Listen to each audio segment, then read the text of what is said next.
Hello, everybody, and welcome to How to Make Your Wife Happy and Healthy. Sorry about the little late start delay. I was getting something new set up, so that's why it took a little bit longer. I had to figure out why the microphone that I wanted wasn't working. But I have some new technology advances that I think are going to be helpful for our live stream, and hopefully this will be better than last time. Today we are making pizza.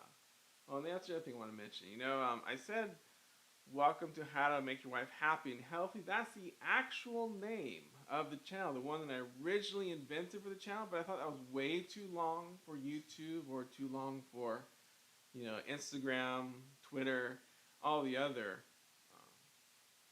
different ways I can communicate with you over the internet. So in that case, that's why I have shortened just Happy Healthy Wife. Makes it easier, but really it's supposed to be how to make your wife happy and healthy. If you go back to some of my really old videos, that is actually how you will see me introduce whatever I was cooking that day. That was the main phrase I kept using. I like that phrase. So now it's just the big thing about YouTube. You don't need to do an opening. You don't have a phrase. So it's just how to make your wife happy and healthy is what it's called. But happy healthy wife, you know it's really introductions anymore. So today we're going to be using one of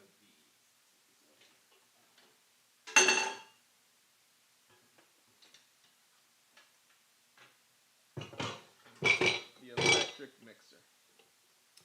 We're going to be using one of these today. If you don't have one, that's okay.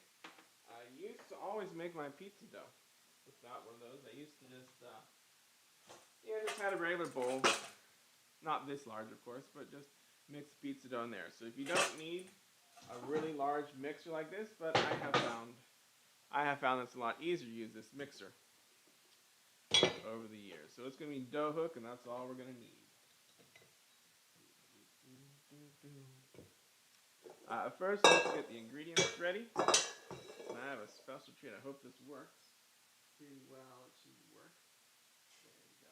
So now you can see I have a little camera up there on top that you can see from the side, a closer-up view of what's going on down here. Will be helpful for you to see how things are going on. So let's get started. Let's get the flour out, get all the ingredients. If you need the ingredients, they are in the description in the video. So you click on the description link, you can see all the ingredients and maybe even procedure too, in case you're late. You want to see it. Flour, no. But I knew you'd come in here for sugar. No, we're using honey, salt, flour, oil. Aha. Only need from over there. All right. So we got the oil. Get the flour.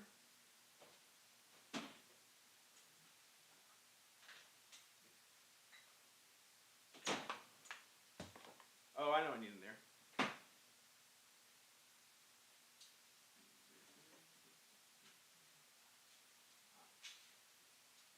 One thing that pizza dough requires is yeast. Now I have one last, I'm going to show it right there.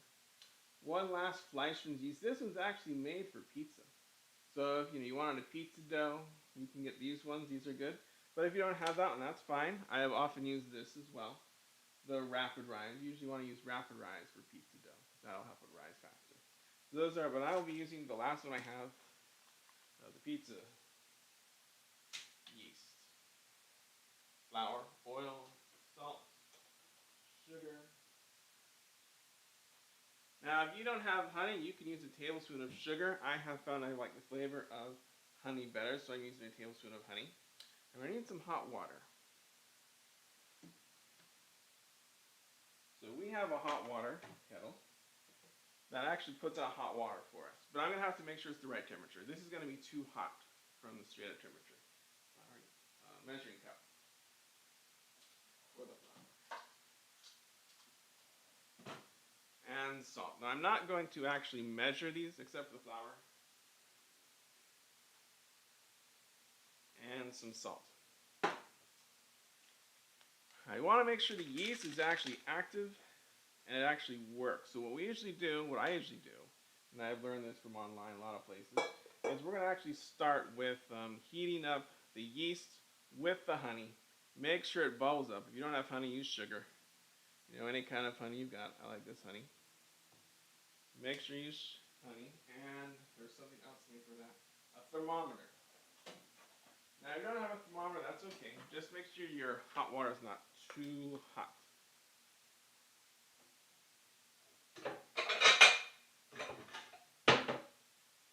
And a measuring cup. So I need to use both hot, and I'm going to put some hot and some cold water.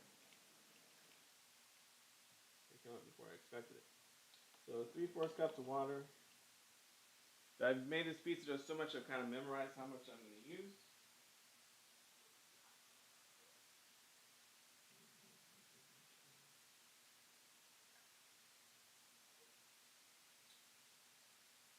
That's about 3/4 cup. If you get a little less than 3/4 cup, it's okay. This means you use less flour. Alright, so that's a little more than 3/4 cup. That's okay. As you feel the bowl, it feels a little warm. That's kind of what you want. A little bit warm to the touch. And I will use a thermometer myself. Stir up all the hot and cold together. And I'm looking for what it says on the package. 114. That would probably work well. But if I look at my package here on the yeast, it says they want it to be 120 to 130 degrees. That's what the temperature they want. So I'm going to add a little more of the hot water and still keep it at about 3/4 a cup. You happy with this rice? No. A little warm is good.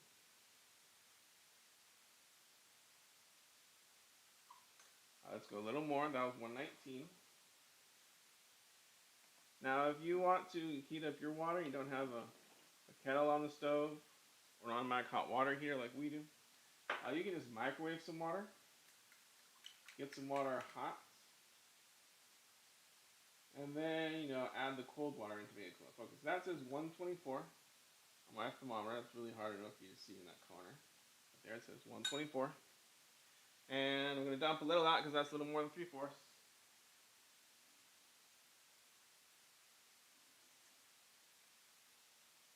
Beautiful. Beautiful. If I get a little too much, that's okay. And I will not need this thermometer again. It's just for the hot water and the yeast. Then goes the hot water into the bowl. Now I'll probably cool the water down a little bit. And the yeast package. I'm always going to shake it so the yeast all goes down. I'm going to rip it open. Wrong side. It always tears better this way. There we go. Rip it open. Lay it in there. And you get all of it in there. Usually with these packages, you'll see there's a lot of yeast left over. Want every last bit. No waste. Every last bit of yeast.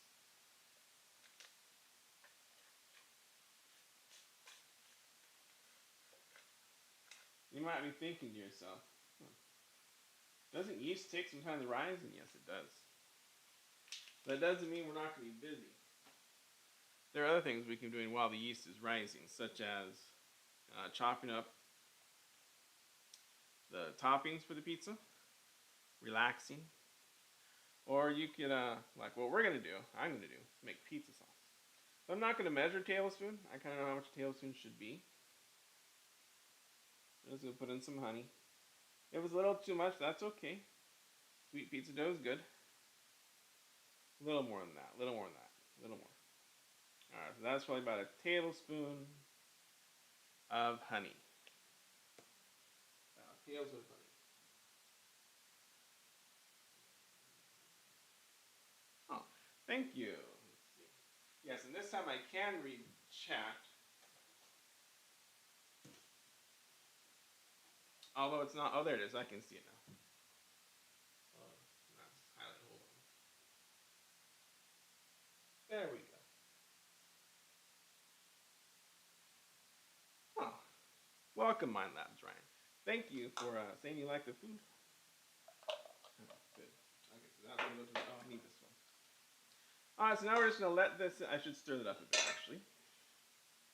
Let's stir that up. I'm just gonna shake it up.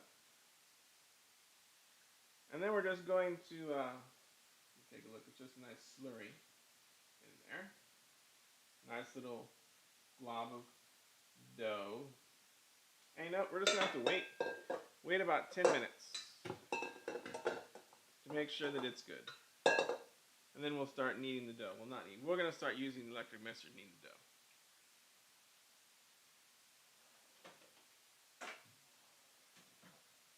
While we're waiting for that, maybe I'll get out the ingredients for the pizza sauce. So I'm gonna wait about 10 minutes. Take a look at the clock. About 10. Just want to make sure the yeast is active. That's what we want to do. Yeah, let me disappear for a second. Oh. Yeah, since that's not accurate, I can switch back. There we go. There we go. Alright, pizza dough. I need tomato sauce.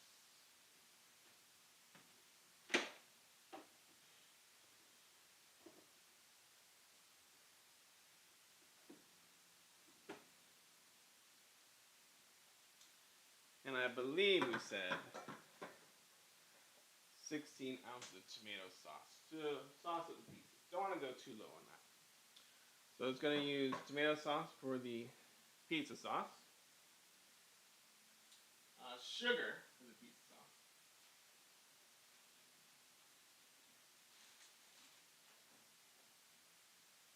usually add a little bit of sugar. Now we like to keep our sugar in an airtight container, and this does really well. Just keep refilling it when we need to. So my mom would do. I need the pizza sauce. I don't use salt in my pizza sauce. Pretty much all my pasta sauces, I don't ever use salt. Salt is just I need pepper. We'll need some pepper in it later. I don't use salt in my pizza sauces because it just makes it too salty. I always feel like there's enough already going on in the sauce without any salt. Basil, we'll get some basil in a bit. And oregano. And we also need a chopped onion. Let me get an onion for chopping.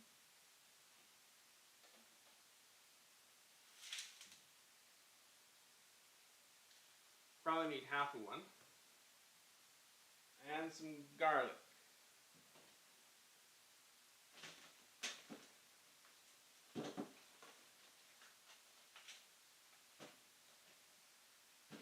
Wait a minute. Oh, look at that. Look at that. This is perfect. This is an onion I had left over. Let's see if it's still good. From a previous dinner. Oh yeah, that'll do fine. So I don't need the full onion. I have half an onion already from the refrigerator. And I'll need some garlic.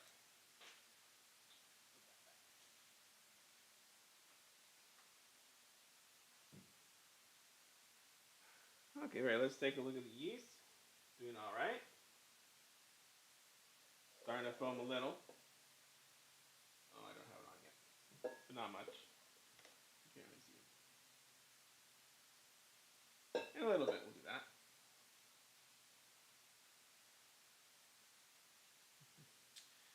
Okay, yeah, put out the sugar. Yeah, pizza sauce for you. Onion, garlic, tomato sauce, oregano, and some sugar. We'll go for the pizza sauce.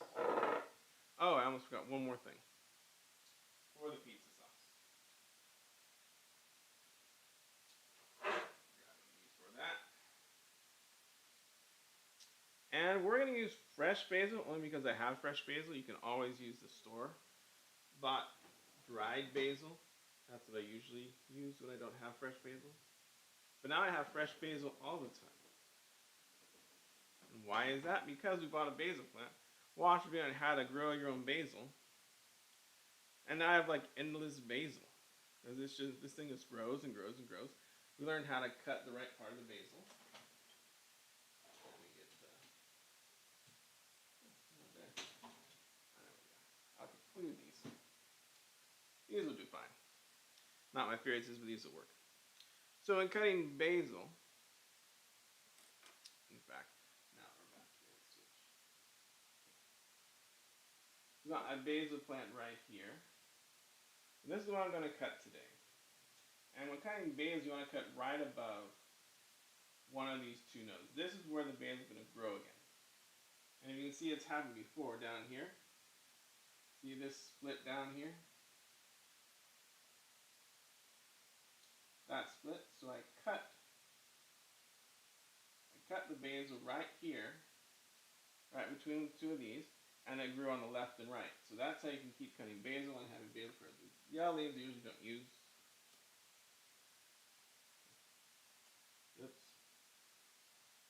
It's a little wet, so you keep it wet. So I'm going to use some fresh basil today. Now this one's the longer one. I'm going to cut it.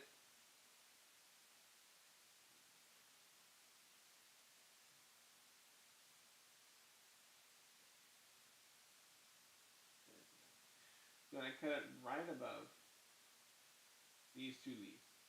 So what will happen, especially when the basil is really small, is that these two leaves are going to grow out and become two new branches. Two new branches.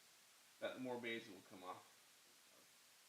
So if you want to grow your own basil, very easy, and it's cheaper than buying basil all the time in the store. Especially if you want the fresh basil. Okay, so we got our basil and our oregano. We'll take care of that. Alright, so now I got this line again. Good. Let's take a look.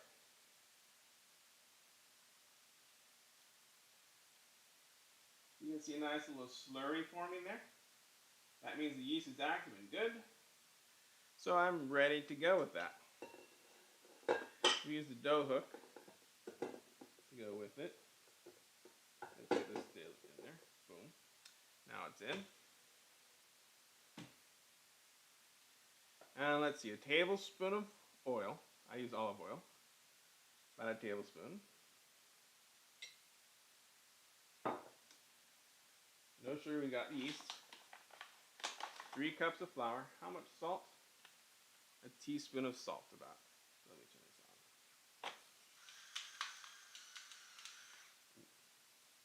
on. That was pepper. That's okay. Well, a little bit of pepper in our pizza dough. Mistakes were made. Quite alright. Put some salt in there. There we go. That'll add a nice peppery taste to our pizza crust. Maybe we'll like it better. We'll see. Alright, how many cups of flour? 2 1/4 cups. So you see I'm using a cup measurement spoon. Cup measuring. I'm definitely using a cup measuring spoon here, but what you do not know about my cup measurement here.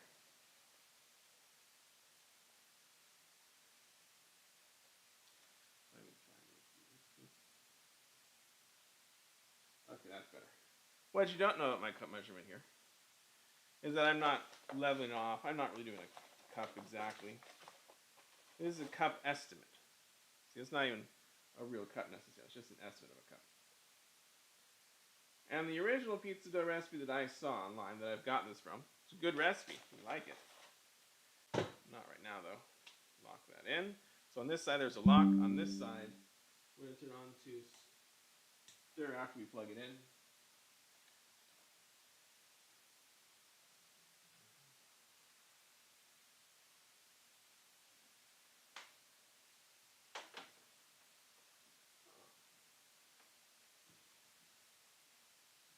Thank you, Eric.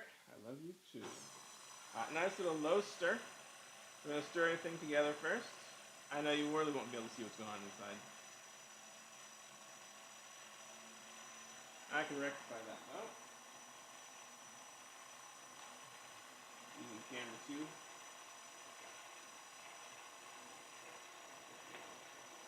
And now you can see my second camera. Yeah, it's a cheapo camera. It's fine. Just so you can see what's going on in there. It's pretty loud, I bet. I bet it's going to be hard to hear me after that.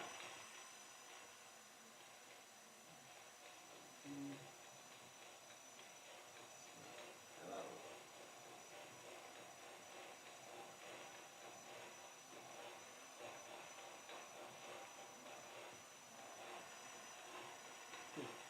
Make sure the basil isn't sour, yeah?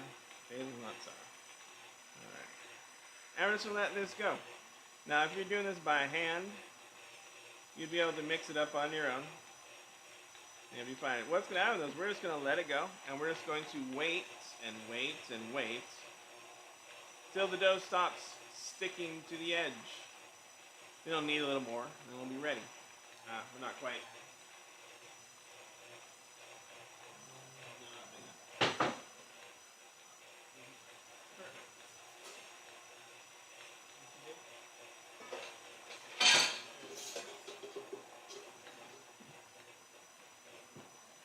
Alright, while I see, I'm going to get my 3-quart cup here. It's 3 quarts. And put some oil in there. Olive.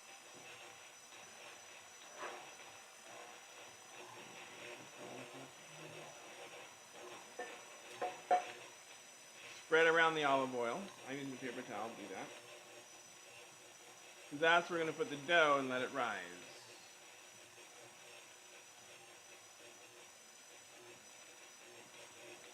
For an hour.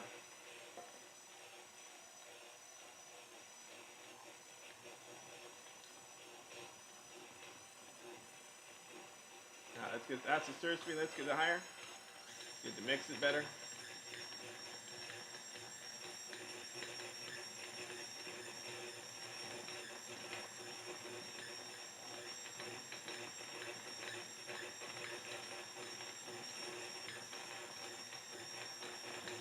So I'm looking for the dough to no longer stick to the edges. That's what we're looking for.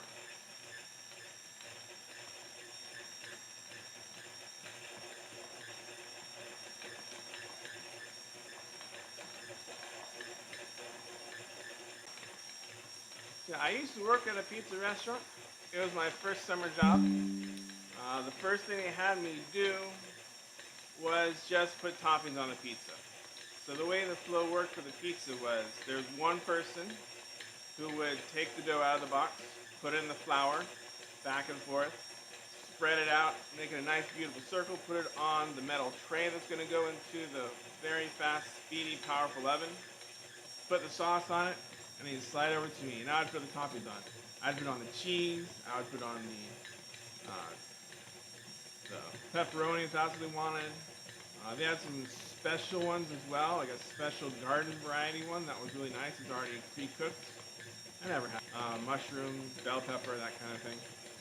You know, whatever you want to put on your pizza. Some things I try to avoid on pizza are the juicy tomatoes, because when you bake those, it's going to make your crust soggy. Some things else I tend to avoid. Anything too salty. Don't want anything too salty in there. Now, some people put garlic powder in their crust. I'm not a garlic powder kind of person, but some people do. I prefer mine mostly plain. You know, the honey is going to make it a little sweet. The pepper's going to add a little spice this time, so that'll be different. Let's see. Pound, pound, pound.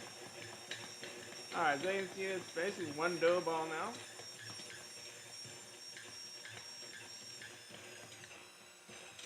Alright, so we got one ball of dough, for the most part. Pretty stiff.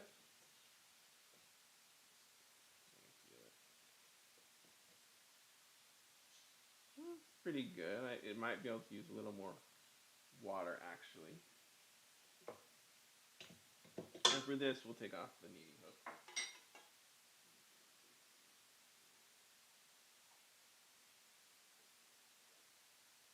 The dough's a little too firm. So we're going to do the rest. Add some water. Knead that into it.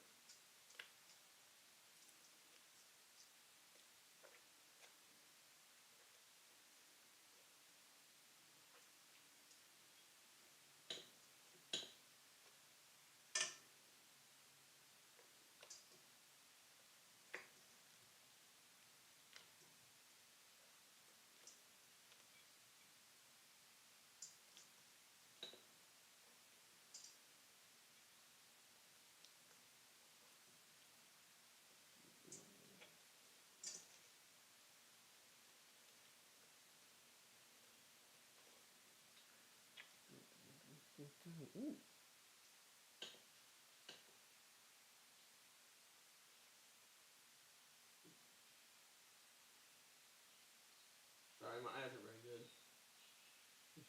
Wow, somebody goes to a school where their master's a Hawks. Go Hawks! Not sure what school that might be. Some school in the area, probably. Go Hawks. Right. Yep. It's not my school that I go to, as you know, or as you may or may not know. I do teach high school, so this is just my side gig. And it's okay. We're the Warriors, but I don't think our football team has made the playoffs.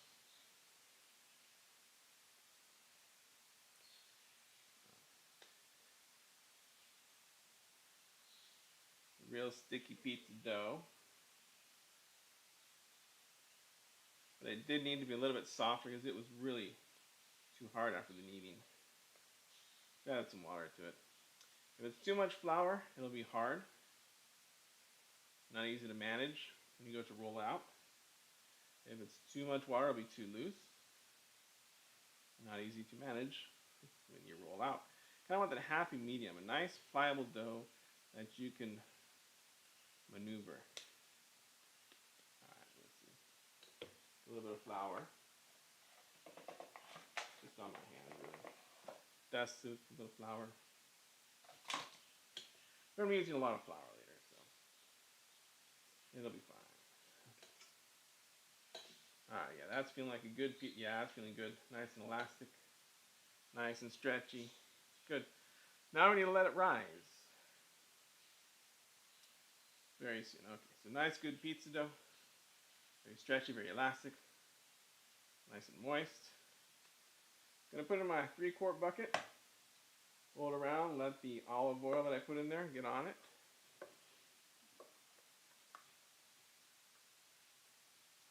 And here we go. We're going to add nice plaster cap over top so it doesn't dry out. Some people use a wet towel.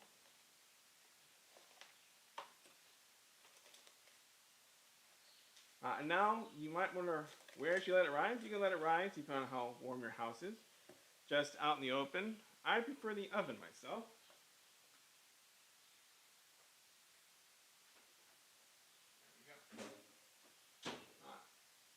So that's it for making pizza dough. Now I never did make pizza dough at the restaurant I worked at. I was only the person that prepared the pizzas and then later prepared. I actually did later learn how to do the rolling of the dough. Excuse me while I wash my hands.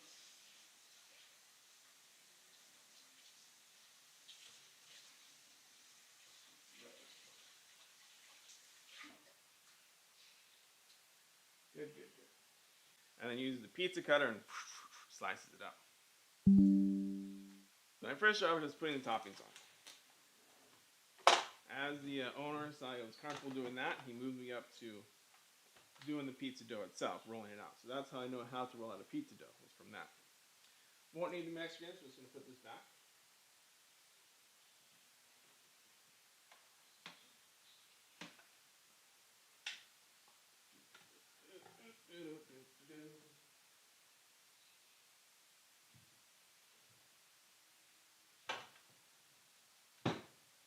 So one reason why I have the camera angled this way a little bit this time, usually it's angled that you can see outside the window, but I had to angle it because the sun's going to be coming bright and inside.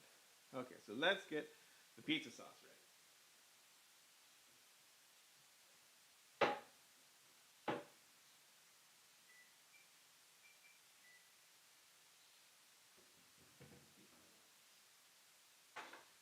Cut it up real small. Now I know how to do it with a knife, and I enjoy using the knife for this, but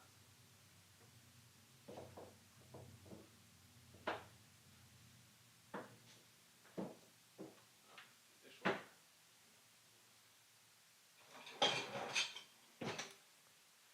And we have a lot of time to wait too. It's going to take an hour for the pizza dough to rise.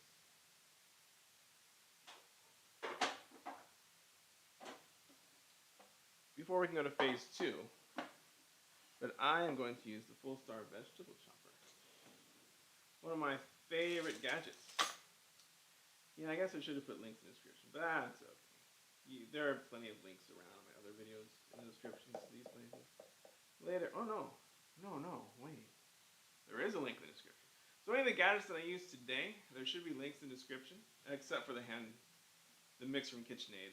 I guess I should put a link to that in the um, description as well too, because maybe one of you doesn't have a KitchenAid, and so that's a very handy tool to have. All right, so it's already cut in half, so I cut in half. Now we're gonna cut off the top and bottom, and usually you want to take off the outer layer. So I take out. Some people don't only take the skin. I take off the outer layer. I'm gonna rinse it.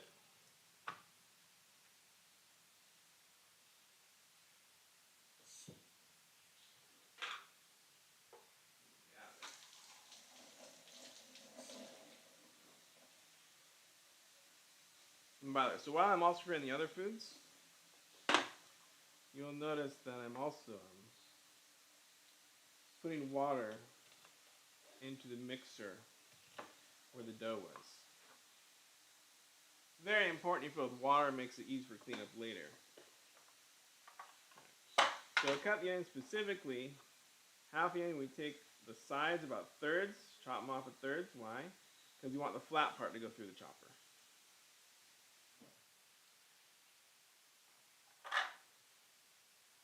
So yeah, this is usually how we store the chopper without the pusher insert, because that got washed last time. And I've got the blades inside, because these are sharp and really hurt if they touch your fingers, so they would work really well. Now, people often ask me when I've demonstrated, or my demonstration video of the vegetable chopper, some people have asked, well, doesn't that break it? I'm like, no, it's the only way to actually chop them. I've tried chopping without doing what I'm about to do, but it doesn't really work very well. So I just pound it, and that cuts it right through, no more onions left. That is the fastest onion chop that I can do. Very nice. And yes, I do know the skills, actually how to chop onion. I know the slices that one they teach in cooking school. I never went to cooking school for that. I do know it though. But I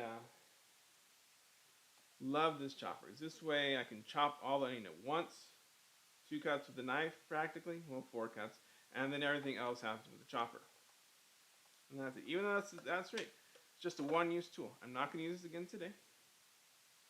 I mean, I could chop up some of the toppings with this. It has a bigger one. I wouldn't want them this small. Like the bell pepper, you wouldn't want them this small to cut the bell pepper. But, I'm not going to be cutting very many vegetables because you don't really need that many vegetables on a pizza. It's like half a bell pepper for the whole pizza is plenty. So the next thing is I take this and it goes into the sink for washing.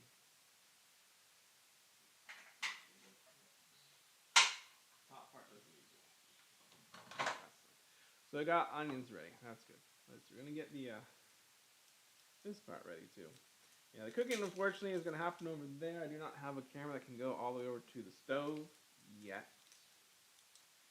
But I did get this beautiful little guy right here. You can see now. Let me pull it out of the shot again. This beautiful guy.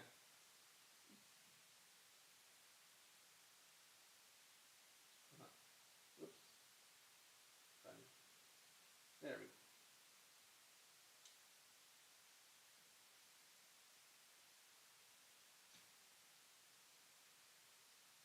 Yeah, just professionally keep it out of the shot. That's all. So that beautiful guy, he can at least, I like how he has a nice little close-up. So what we're going to do is we're going to heat up some olive oil in here. Then we're going to cook the onions in there. Slow simmer for about 15 minutes. Then we'll add in the garlic. And see, lots of things just takes time. Don't worry, there's lots of other things to do.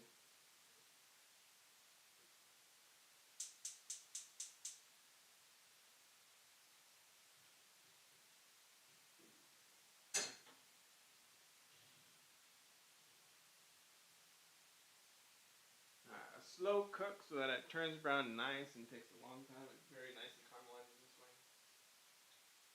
A little bit of oil in my pizza sauce, yes. That might have been too much. About a tablespoon. You might use less.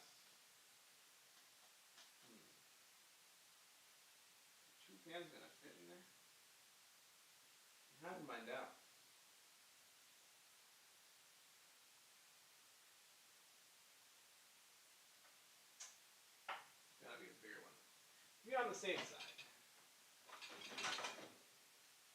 Find the bigger one. Ah.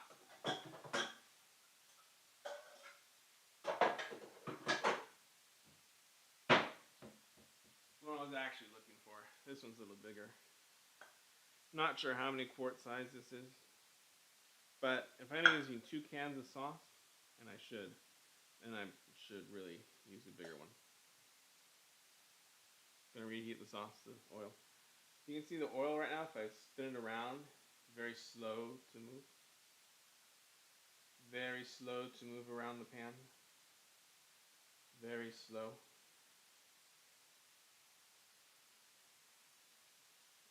So that means it's cold.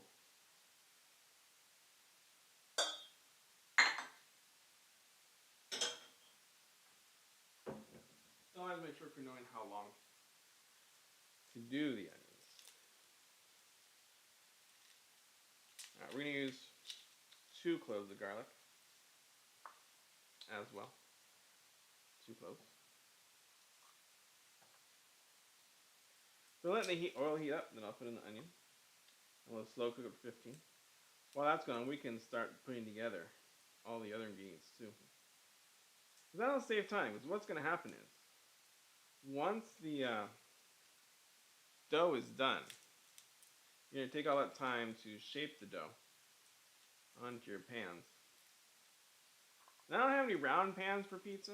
I mean, some people buy the round ones. Some people even buy a pizza stone to cook in their oven. I've seen steel plates people put in their home ovens. You don't need that fancy stuff. Not just me, but my mom experimented with those things as well. Honestly, it's just a waste of money.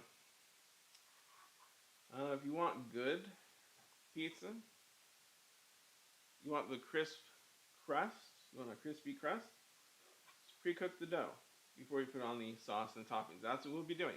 That is my secret for getting a good crispy crust. Pre-bake the dough a little bit, just a little. 4 minutes. 4 minutes in a nice 500-degree oven.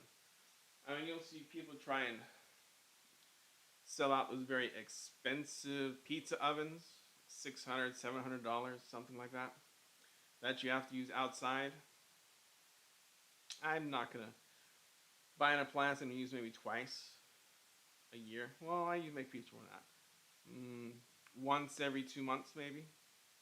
Or one. No, I don't know. I don't think I make pizza once a month. Maybe once every 2 months I make pizza. I'm not gonna buy an appliance just for that. That's just a little expensive for something you're only gonna use, 6 times a year. And it's not gonna be that much better than just pre-cooking the pizza just a little bit. Pizza dough in the oven. Cornmeal. Pizza stone, that's another thing that's been tried. I have seen that. My mom used to do pizza at home all the time. Oh, I bet the oil's hot.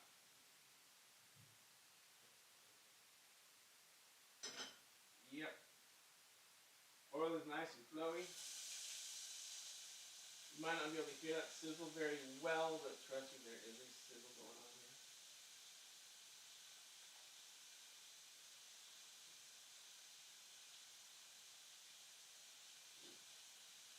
Nice sizzle.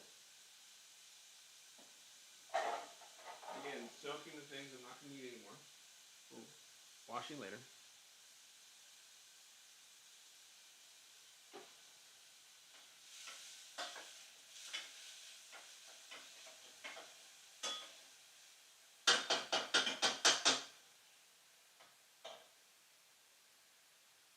Since I'm using a wooden spoon, I can just hang it on the edge just like that. Because that, on the right side, it's not going to get hot. If I do that with the plastic ones, or the ceramic ones that have the metal on it, I never do that because it's going to get too hot to touch. But you can do it with that one. So actually the garlic is prepared, believe it or not. Because we like our garlic finely grated. So that's what we're going to use for the garlic. Not just yet. Not just yet. We are going to use this for the garlic. That's going to be the finely grated garlic, and that's going to happen later. But while we're working, let's get the basil ready. Let's wash off the basil, even though I just cut it from a plant.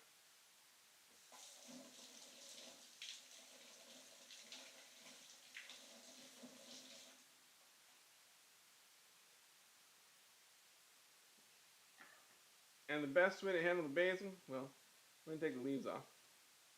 Fresh basil. You know, they're pretty hard to cut with a knife. So I tried to cut the basil with a knife. I'll show you the secret to getting basil nice and small. And you'll see now, I'm not going to use a bowl. I could use a bowl and get this nice and put it in a bowl and get ready to put into the pot that way. No, we're not doing that. We're just going to put it on this mat, cutting board. Why dirty another dish? So yeah, just cut right through with scissors. A nice set of kitchen shears will do wonders. Now, these are ones that were Happy Healthy Wife bought for $4. In fact, $4 scissors. These are really sharp. Work really well in the kitchen. They'll cut through most of anything you need. They'll cut through, as you can see, fresh herbs. So I like to use the scissors. It gets them nice and small. Better than a knife, in my opinion. Well, I like it better. Faster, to me. More convenient.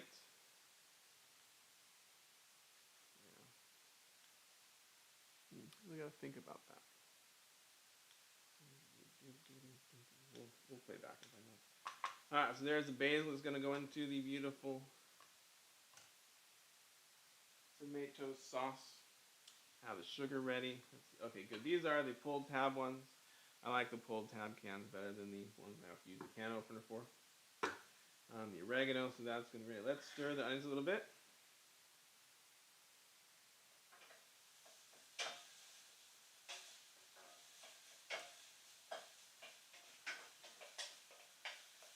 Looking for some color on the onions. They're a little bit brown. A little bit.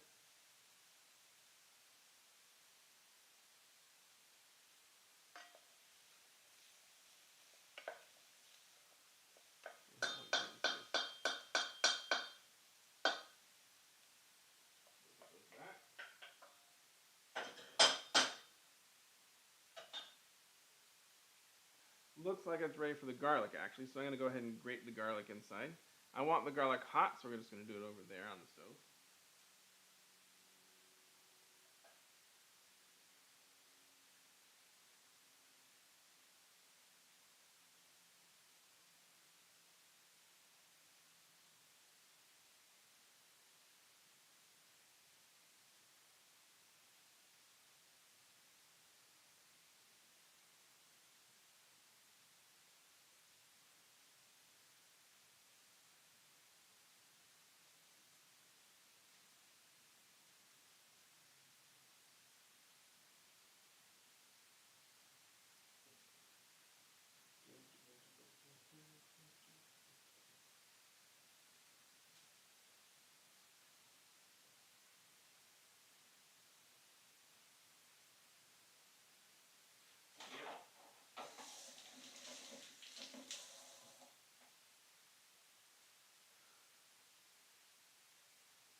Wow.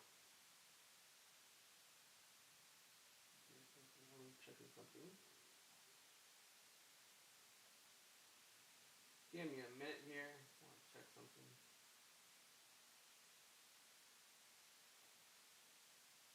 No, it should be low.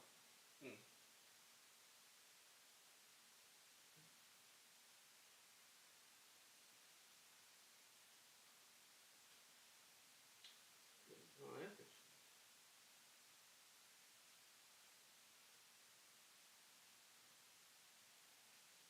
Oh, that's a real smell. Interesting. Sorry, just checking on the stream there, because I've noticed, apparently, what I'm doing right now, it's taking maybe 30 seconds for it to show up on the actual feed. At least one of the feeds that I see, so it might be a little slow. That's okay. Even though I have it on low latency, it shouldn't be that slow. So if I respond a little late to your message, either one, I haven't seen it yet because I'm not looking over there all the time, or two, it's just it's a little slow. The live feed's not as fast as it could be. Let's check.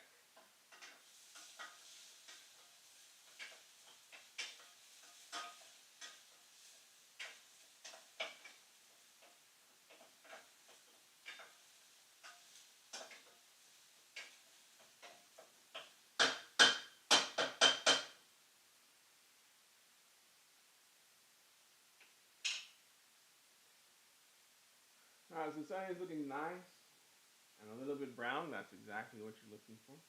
A good browning, a little browning on the garlic. I can smell the aroma of both the onion and the garlic. That's very nice. So at that point, what we're going to do is we're going to add in the tomato sauce. I can even do it over here. And I'll put it back on the stove and let it simmer. Put it back on the stove, we're going to let it simmer for quite a while. We'll just let it, we'll cook it. And then we'll let it slow cook, simmer for a while. Till it's ready for on the pizza.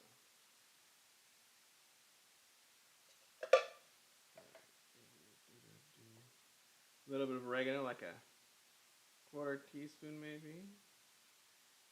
Maybe my recipe only asks for 8 ounces of tomato sauce, which honestly is really not enough for this pizza. And then, there you go, put in the basil. And then a little bit of sugar. Let me put the sugar away because that's all we're going to need the sugar for. Shake a little out on that. Okay, that's good. About a teaspoon, maybe half a teaspoon of sugar. That's a little sweet. You don't really need sweetness for pizza this style. But I will tell you, so we're going to stir that together. Let me stir it right here. I'm going to stir that up. Oh, I forgot one more ingredient. The pepper. That's the, okay, this time I'm going to look. This time I looked and I found this is the pepper, not the salt. Alright, so there we go. Let's get some pepper in there. Oops, let's turn it off. Let's turn it back on. There we go. Yeah. Put in that pepper. This is the way I should hold it. There we go. A nice amount of pepper. And you can do more or less pepper, up to you. I'm doing salt and pepper shakers. I love these, by the way. Single-handed use.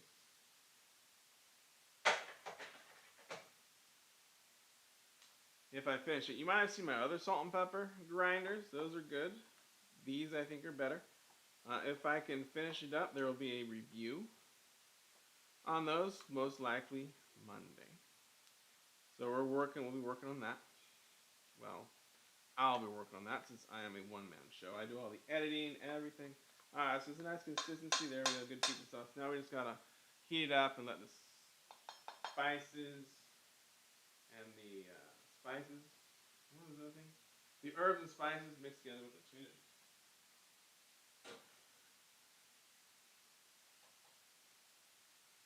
Still keep it on low flame.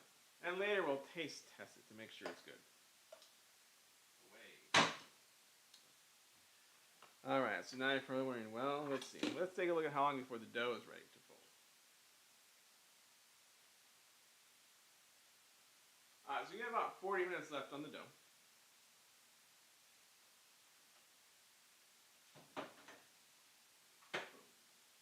Beautiful spices. Take a look at it.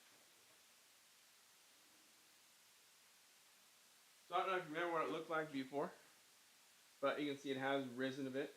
Doesn't matter to take it out of the oven. The oven's not hot. It's a little warmer than the air temperature in the room.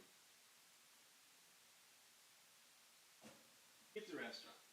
One of my favorite jobs in high school. It was a mom and shop pizza shop. Let me get the next tool.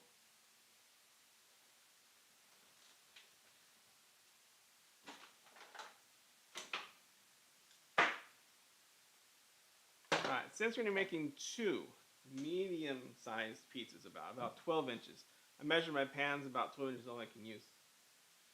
I am going to use this wonderful, let's call it a professional salad shooter. But it has a second job. And that job for me today is going to be to grind a boatload of cheese. Because if you know anything about making a medium pizza, you're going to need a boatload of cheese. A pound of cheese probably. Maybe even more. I'll start with a pound of cheese. So, a pound of cheese, maybe even more. So let's get out the bowl that's going to receive all this cheese. Okay. Must be in here. Must be one in here maybe. Not too big. That's not big enough. Is that big enough? Yeah. That should do it.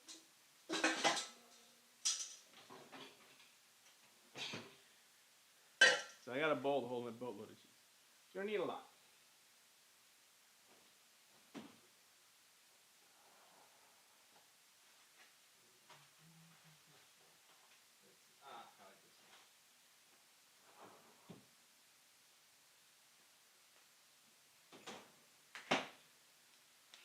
Now you could buy a pound of cheese already pre-grated for you, the mozzarella, and that would save you some time.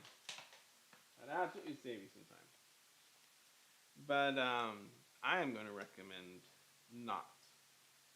I don't know if you've ever heard Guy Fieri, those other chefs, they'll talk about it. If you get those pre-shredded cheeses, they're fine. They are a little more difficult to melt. They melt, it's a little more difficult for them to melt. That's one thing I know. A little more difficult to melt them because they put onto them usually potatoes or something to keep the cheese from sticking together, which also keeps it from melting very well. This is a good kitchen. Wow, that actually cut through really nicely. Now these are really sharp. They're working really well. $4 scissors. 4.5 LPY.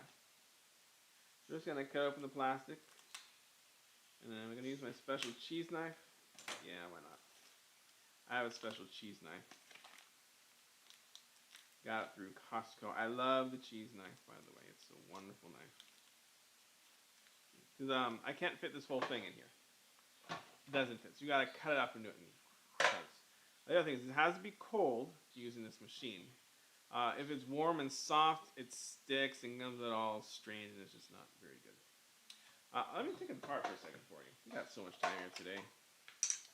Comes easily apart. You can easily wash it, but I love doing cheese. If I need a lot of cheese, you know, this is a cone that is good for it. It's a nice, they call it fine. And it goes in, snap it in. It also is supposed to, well, it's called the salad shooter because it's for vegetables, really. It has a slicing blade, two types of slicing blades, so you can slice carrots, you can slice celery, radishes, anything you want to put on a salad. Nice slice. It does a beautiful job as a salad shooter to put vegetables on salad. They're nice and thinly sliced. Zucchini, anything like that. Cucumber, all of those are really good. But a second function it has with this grater cheese. And the same last time. I could use my hand and grate this whole block of cheese. I've done that before. But since I have this wonderful salad shooter, I'm just going to grate it up using the tools. See, I don't always use this to grate cheese. Sometimes the cheese is easy to grate, or I don't have much of it to grate. I'll just use a grater for that. But today, I'll be using this cheese grater. Now, those are the scissors I was looking for earlier, by the way. A cheese knife. There's a cheese knife. Beautiful cheese knife. Now, why is it a cheese knife? Because of this empty hole right here. That actually helps it cut through cheese really easily. So let's see, probably about half. I know I'm going to use at least this block of cheese. If I use more cheese, I will go into the refrigerator and get it out because it needs to be cold, as I mentioned earlier. Cold cheese works best. Because that way it grinds it up better. And it goes, plug it in.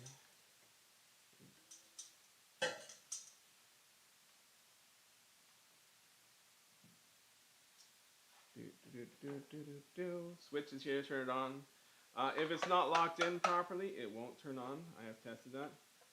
Not by accident. So here we go. Boom.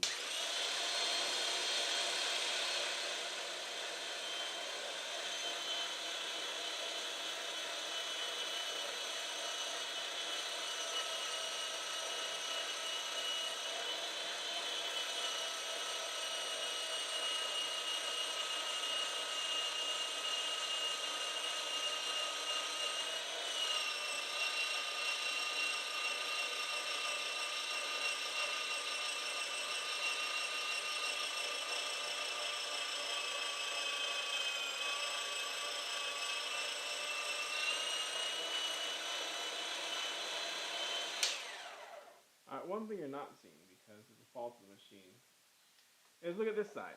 Right there. You can see white cheese. The mozzarella didn't fully cut, and that's the only fault of this thing. You can see it cut most of it. I'm going to do some more, and it'll fly through some of that. But first, let's take care of the sauce. I hear it bubbling over here.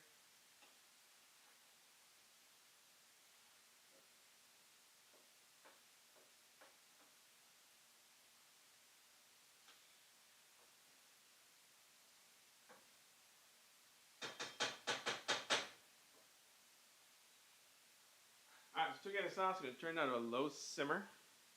And about 20 minutes, we can test it because that's when all the spices have gotten into the tomato sauce, and hopefully it'll be able to tell whether it's good or not.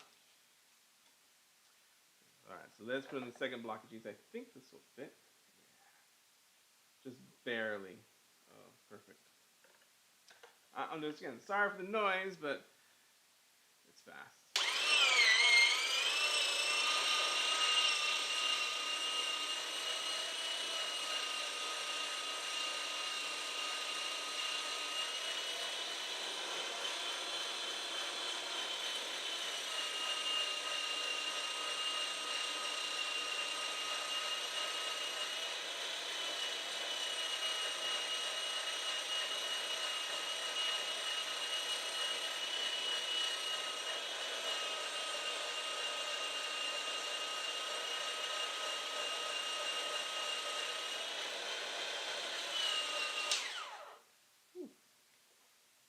Taking longer than I'm used to, maybe because the cheese is colder than I'm used to. Okay, especially with this. Come on.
Alright, so it doesn't turn on again. I'm going to unplug it.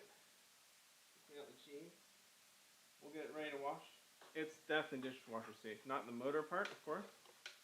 For everything else, we just toss it in the dishwasher and clean it up that way mostly. But as the chef, and maybe you don't know, but one thing that happens is some of the spoils. You gotta test your product. You gotta make sure the product is good. You don't want to put bad cheese on the pizza, right? Just gonna take it apart there. So we're gonna test to make sure this cheese is okay. Oh, we got some backlight. That's good cheese.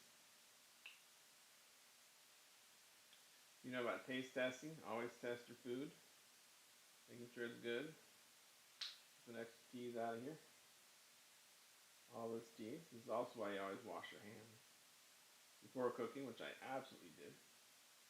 And you know, I said to wash my hands during cooking too. At certain points, when your hands get dirty, just go and wash them.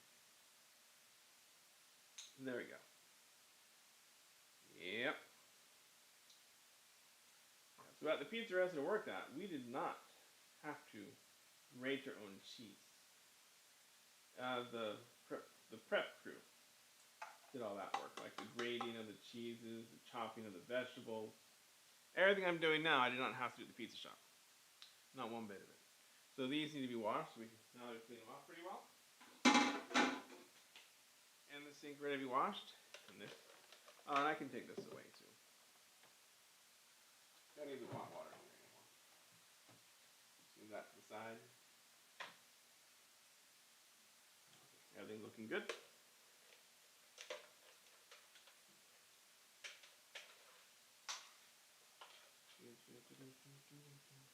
Now the core does, yeah, it does wrap up. That's right. The core does wrap up around this part right here. Wraps up nicely. And if you like this professional salad shooter, if you do lots of cheese Lots of cheese grating. It's really handy. Um, that's a pound of cheese right there. I might need some more, so I'm gonna keep it out. But that's a lot of cheese. I'm keeping this out. Keeping the flour. I need the flour. I need this. I need both those things possibly. Hmm. I might need to grate some more cheese. Okay, so I got out. So I did get out these scissors. These are wonderful scissors. They're very sharp. Work really well. You can see the sun's coming from behind now. A little bright over here. I also have these scissors. Now these scissors, these are expensive. When I bought them, yes, I had to buy them. I used to sell a Cutco.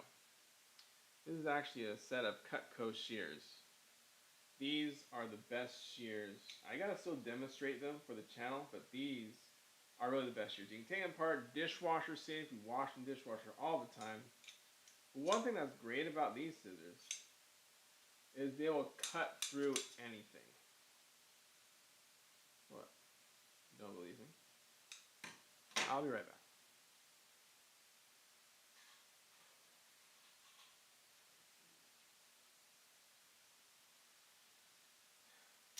Now back in the 80s, when I was selling these things, or no 90s, early 90s, when I was selling these, sell them for a summer. But I hated the cold calling people up on the phone to try and get a demonstration. One of the things we did though is we would take a penny. Usually we asked the other people to have a penny. I didn't have a penny nearby, so this dime will have to do, but this will cut right through this dime. I'm sure. Now, one of the things we did is we could cut it in half. We could also do a corkscrew. Some of the things they taught us about these knives and this way we can cut through things, but it will cut through anything, as I am demonstrating right here.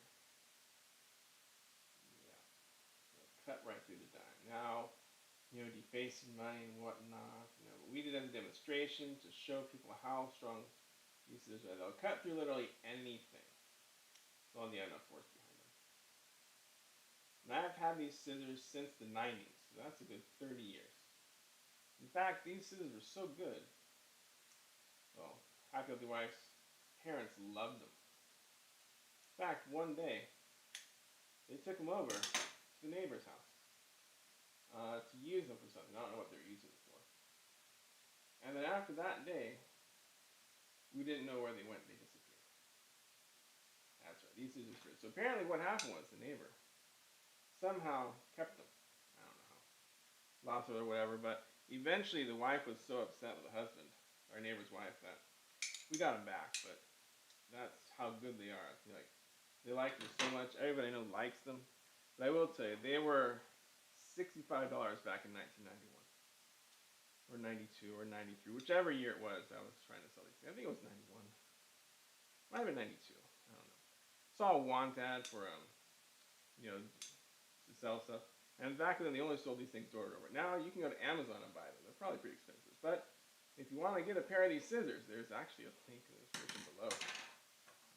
Still need to do a demonstration of those on the website just to show how good they are. You saw right through a dime. That's right. I can cut right through, and we would cut through pennies back then. So you show people just how good these scissors are. They truly are worth the price. I've never had to replace these scissors. Never had to replace them. They're sharp as they were when we first got them. Whenever you get those packages, all those really hard plastic wrap packages that are so hard to tear apart and break open, these scissors tear right through it for you. You buy the batteries, or you buy anything electronic. The cards, these will really be there. Hello. This is Cat Squad. Thank you for showing up.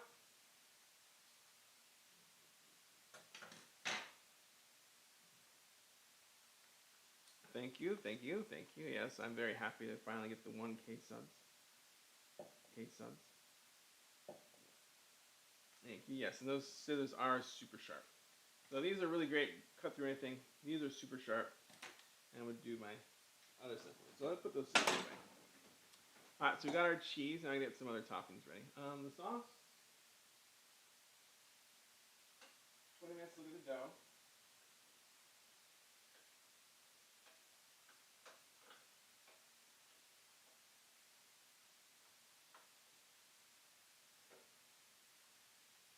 Alright, so the sauce is now steaming, so I'm going to take a taste and see if it needs anything. If not, we're just going to leave it there, let it simmer, let it continue to get the flavors into the tomato.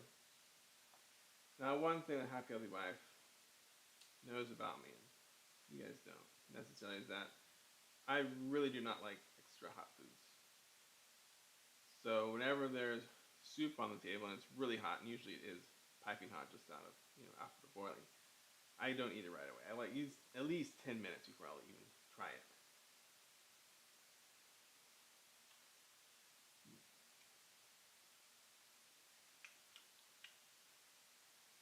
It's pretty tasty sauce. It's gonna be good. Just let that keep simmering. Nice and warm simmer. Let the flavors continue to get together. All those flavors are there. Alright, so now we got our cheese. What's next? Oh, I do need some onion. Alright, so I usually start with the vegetables, preparing the toppings for the pizza. We're going to start with vegetables. So let's get the vegetables out.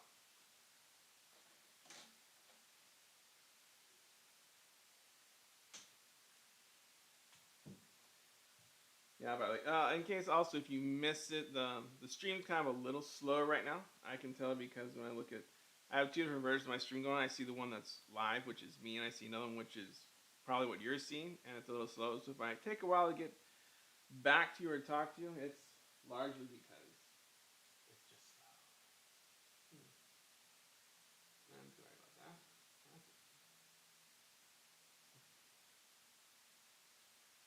Yeah. So yeah, thank you for being supportive, Jessica Cat Eye Squad. I really appreciate your support. The 1K has really helped too. I need onion, bell pepper, spinach, mushroom. Let's see. Not you. Your lettuce, but you. Green bell. There you are. Green bell pepper, spinach. We have some tomatoes. There they are. Now, you may remember if you were here earlier that I mentioned no tomatoes on your pizza. This is the one exception, because these don't juice out. So I'm using these tomatoes on some of them.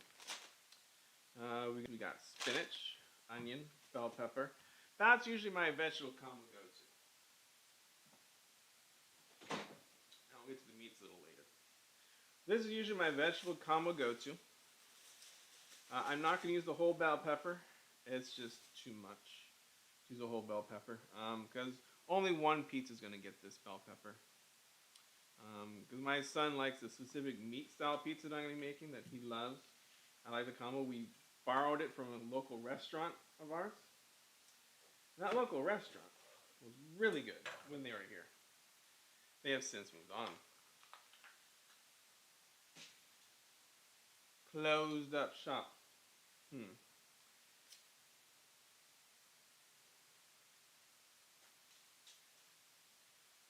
Yeah, so we're not doing that restaurant where they had a really what they called the meaty Hawaiian.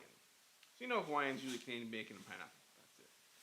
Well, this specific place added bacon to it, not just Canadian bacon, but regular bacon. And we love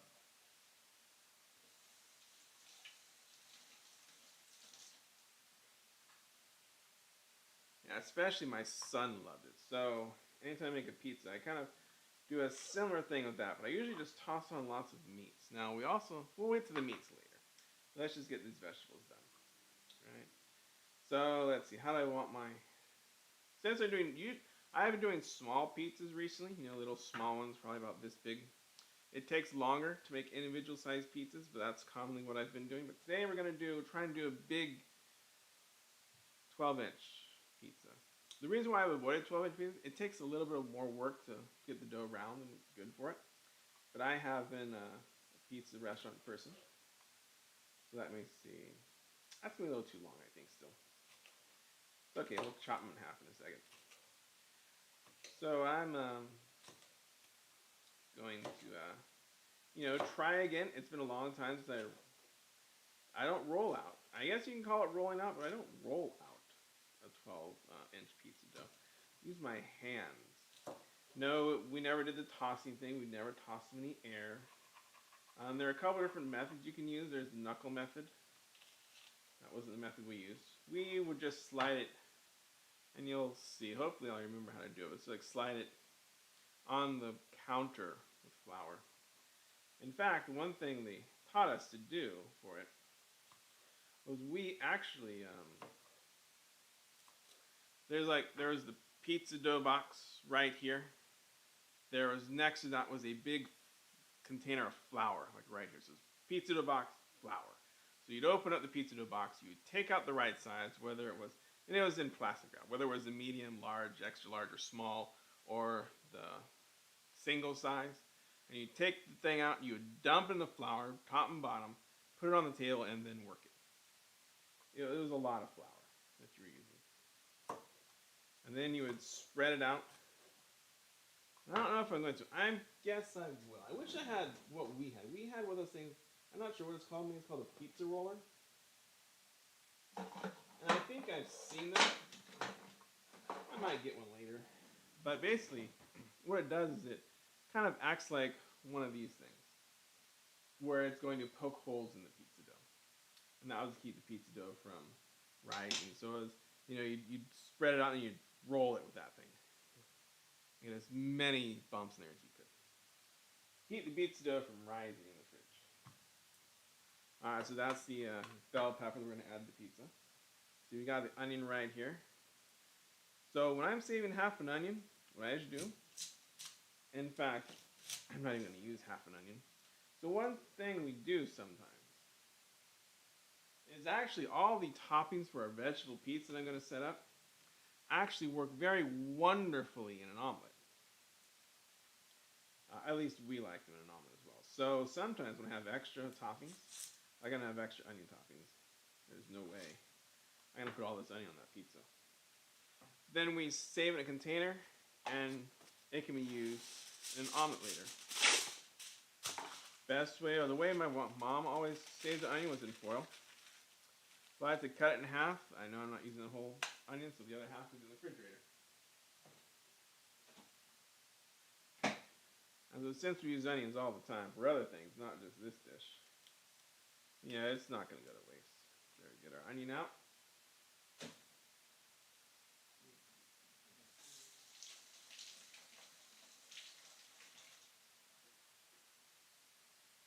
Yeah, watching our time. The dough is still rising. Great time to get all the pizza toppings ready. The onion. So we're going to go slices of the onion, same like the bell pepper. Alright, so now I'm actually going to slice the onion instead of using the chopper. So nice slices like this. Like that. Like that. Slice it down. Turn it. Okay, so those are the slices.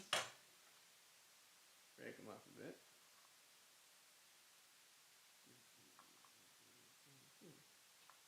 Good point. Alright, that's definitely not enough onion for the size it's going to be. So half the pizza, one of the pizzas I'm going to make is going to be my son's style of pizza. A lot of meat, and sacrilegious for some of you, pineapple. Yes. We like the pineapple on that pizza. So I told you it was the Hawaiian, a meaty Hawaiian. We make an extra meaty Hawaiian, extra pineapple. My son just does not like onions. It doesn't agree with his stomach or his mouth very well. So we don't put onions on his pizza. These don't actually, he doesn't mind if they're cooked, like I put in the sauce. Can't avoid them. It'll be okay from there. But if I just put these on the pizza, it would really ruin the pizza for him.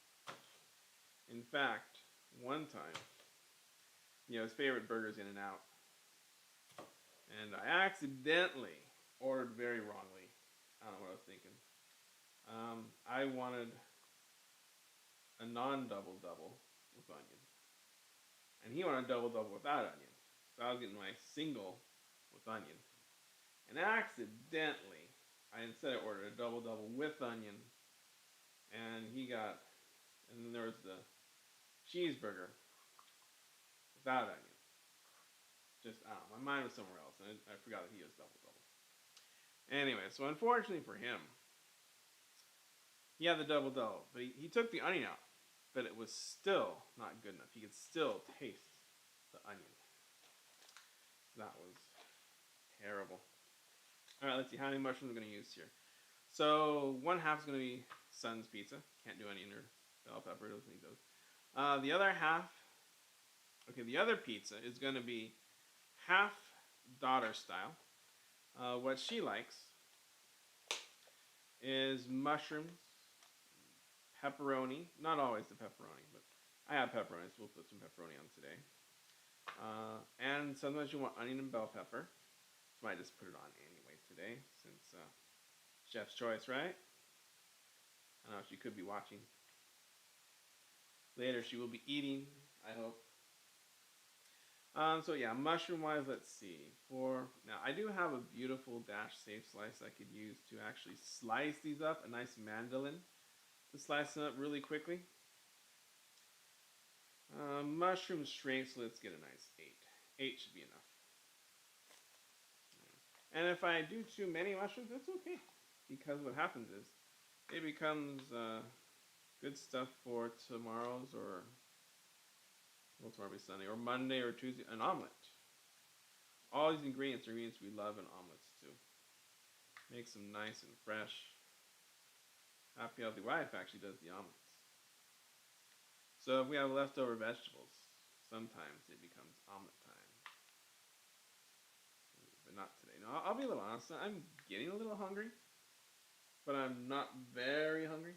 And why? Because we had a very large breakfast, unfortunately. And then some of us also had lunch. Beyond our control.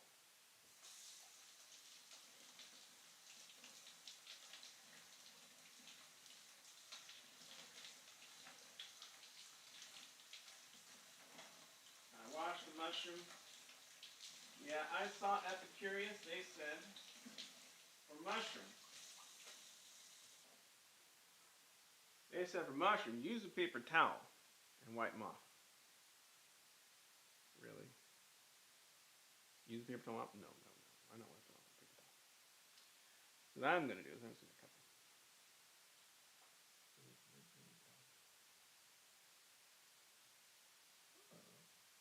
So Dara, thank you. Yes, 1,070.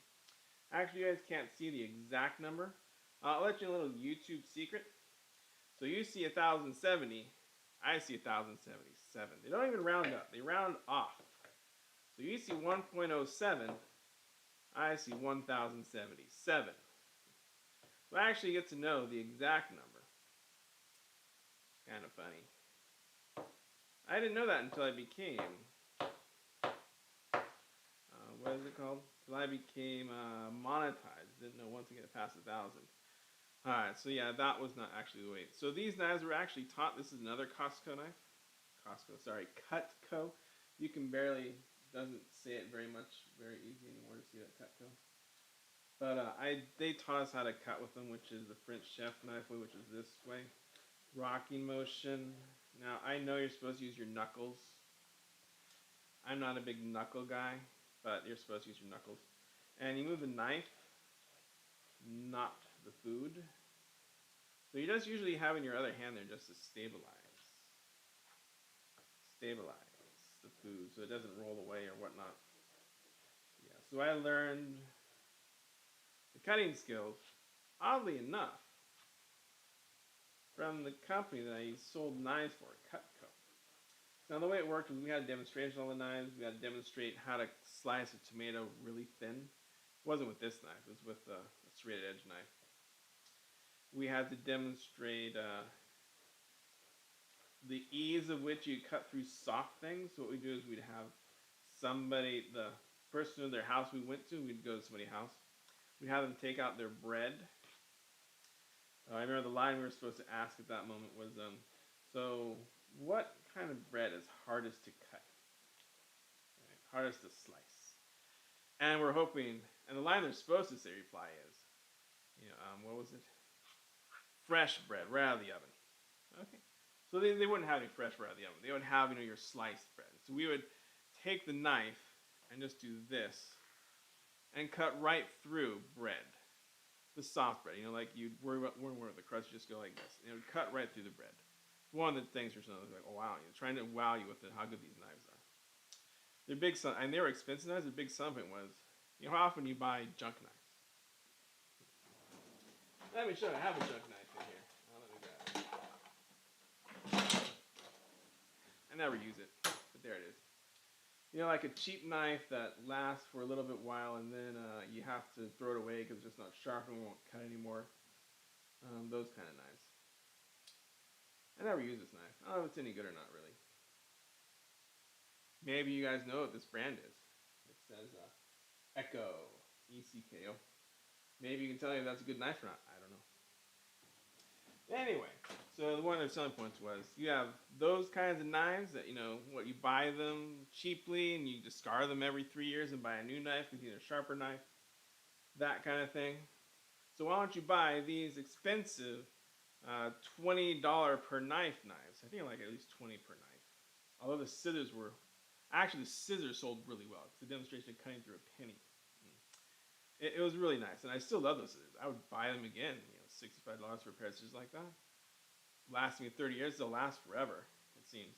And these knives do last forever. So something was, you can buy those cheap knives and replace them all the time, or you can buy this, I don't know, maybe $40 or $45 French chef knife and use it forever. And I do have a sharpener. I do sharpen this on occasion. So it is a really good knife. It has done really well. They talked about the construction. We talked about construction, how it's the tang goes all the way through the end. That's supposed to be a good part of a knife. And it's dishwasher safe, and we can use them. And yeah, they still work really well. But our demonstration was to, either slice really thin slice of tomato with a serrated edge, and use that same serrated edge to do a beautiful cut through soft bread. Now, one time when I asked that question, and this is why I brought the story, it's kind of funny. The answer you were looking for to your question is soft, fresh baked bread. And I had a thing on my toes. One person answered. Brilliant answer. He said, after the bread's been sitting out for a while, it's all hard. I went, oh, you're right. That is tough to cut. But so is fresh baked bread. And so I had to wheel it into what we were expecting for an answer, because that was kind of the sales pitch thing. It's kind of fun. I like the sales part.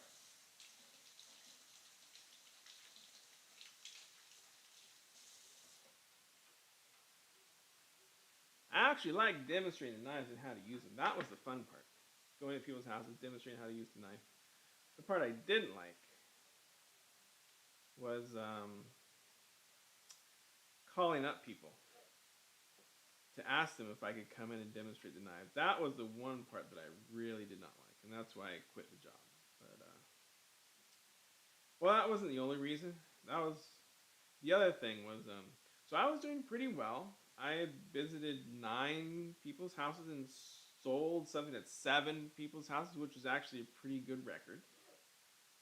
It was also my relatives and friends. Those are the people that were calling, of course.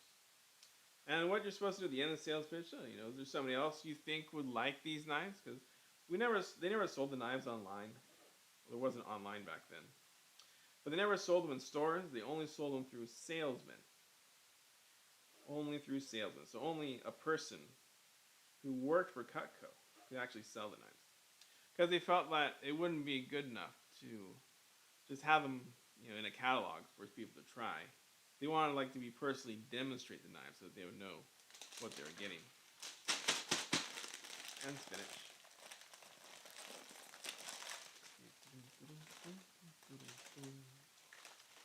So that is what we were doing, selling knives door to door. A lot of fun. Well, not door to door. And it wasn't door to door. It was calling people up. That's like too much spinach. I know spinach wilts, but I'm thinking on the pizza that's gonna be too much.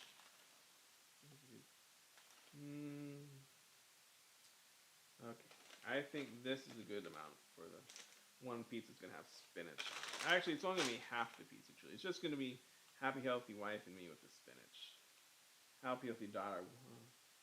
Actually, she likes spinach. Hmm. Maybe I'll have spinach in her half too. So one pizza full of spinach. This is plenty of spinach. Washing.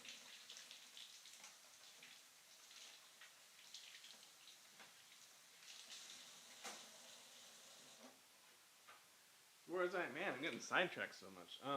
So yeah, the one thing about the salesmanship. So after I was doing pretty well.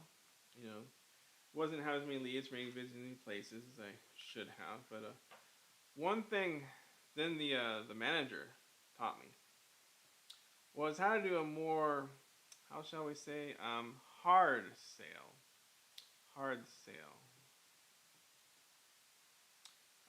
Where you're really pushing the customer to buy something, anything. And that part I really did not like. I did not like pushing a person into buying something when maybe they didn't actually need it or want it.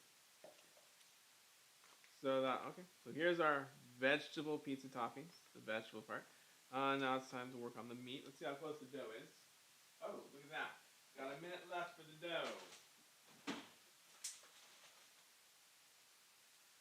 Let's see. Okay, so let's put back. I didn't put back the onion, didn't I? Yes, I did. Okay. Put back the stuff. Mushroom.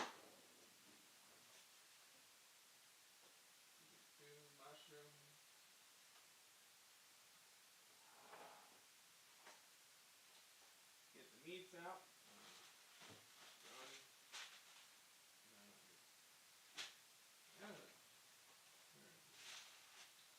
Kilo.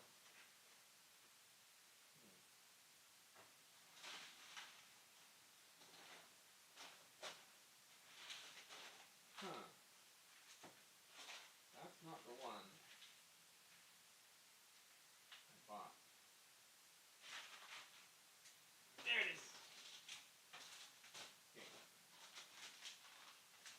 Let's see, this. Meat galore. Let's add some of this. Yeah.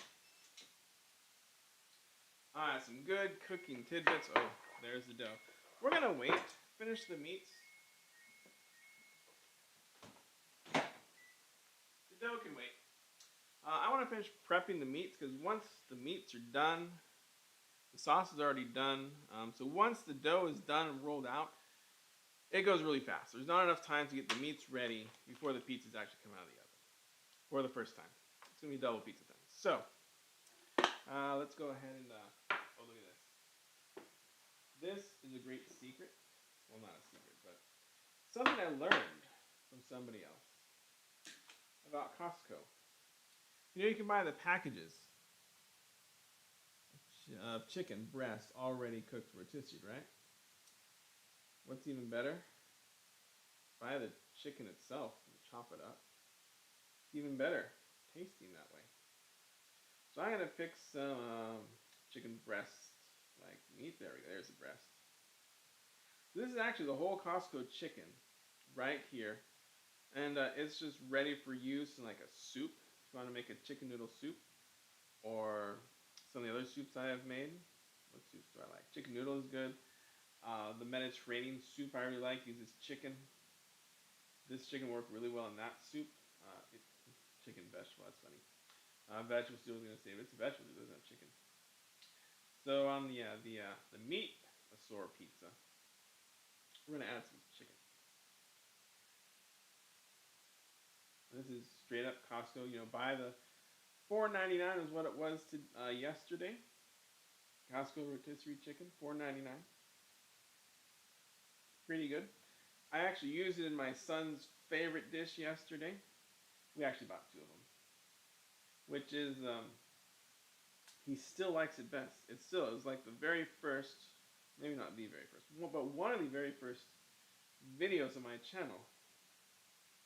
So you can see how old and cringy that video is, but it still has a good recipe for hot chicken salad casserole. And yesterday, we changed it up a bit. Used this Costco rotisserie chicken and pepper jack cheese, because he's gotten to where he likes pepper jack cheese. And we use that in the casserole. And my son said the best version he's ever had of it. The rest apparently agreed too. So before, what the chicken I would use was just the packages. You can also buy the package of chicken breast. That's from the rotisserie chicken. Wasn't as good as the straight off the bone one.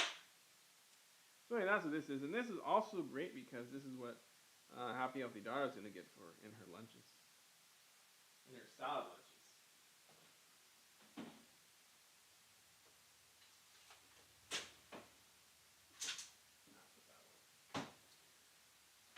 So that's good. Of course, gotta have some pepperoni.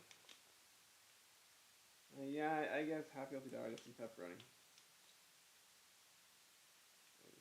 Oh, look at that. Good. My fingers are not too greasy right now. I thought they were going to be too greasy for this. They're not. Yeah, so the hour's already up. The dough's already risen. And we're still working. I mean, now technically I probably could have been working a lot faster here. Since, though, usually what I will do is I will cut these slices of pepperoni. I will cut them into quarters when I do my mini pizzas, because you really need to be small. But since today, I don't even need to take it out of this bag. Just leave it in the bag. Let's see. Let's just make sure this is good pepperoni. Ah, that is really good pepperoni. I usually buy the Hormel stuff. That's why. Make sure chicken's still good. Why would it be? Chef's privilege. That'll go good. I'll be doing the pizza. Alright, melted cheese. Oh, that's it just elevates your chicken. Your whatever dish you have with chicken in it. If you use the Costco rotisserie chicken, it makes it that much better. Now apparently it has an arrow here. It means that I can open this. This is Parma ham. That's what they call it here. In other words, it's Italian prosciutto. Prosciutto.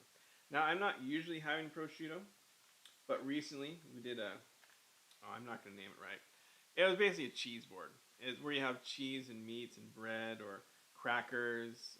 Olives is a common thing. Pickles is common to have on it. You can look it up. Cheese board. They'll give you the right word. It's like caricature or something like that. I don't know. But once you look it up, we had one of those. And in it, I decided to buy some prosciutto.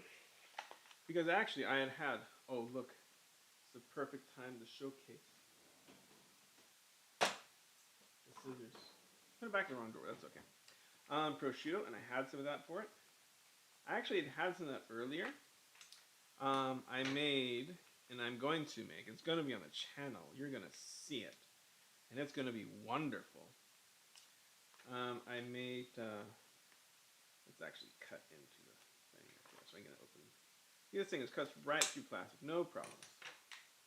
Now I've got the opening. A Chicago-style deep dish pizza. Now, if you saw my video on me, on my family, and I eating in Chicago, you would know that we love the Chicago-style deep dish pizza. In fact, we love it so much, when are we going to go to Chicago again? Not just for the pizza, that would just be silly. Let's see, that's quite a bit. I think we can do two. Well, there's going to be an everything pizza. So there's going to be the mighty meaty pizza with pineapple. There's going to be the everything pizza. And there's going to be the daughter's pizza, which is mostly vegetables with some pepperoni. There we go. So that'll be enough prosciutto. So anyway, so I wanted to see, maybe some prosciutto in the meat would be good for Chicago-style deep dish pizza. And so that's why I got the prosciutto. And it was good.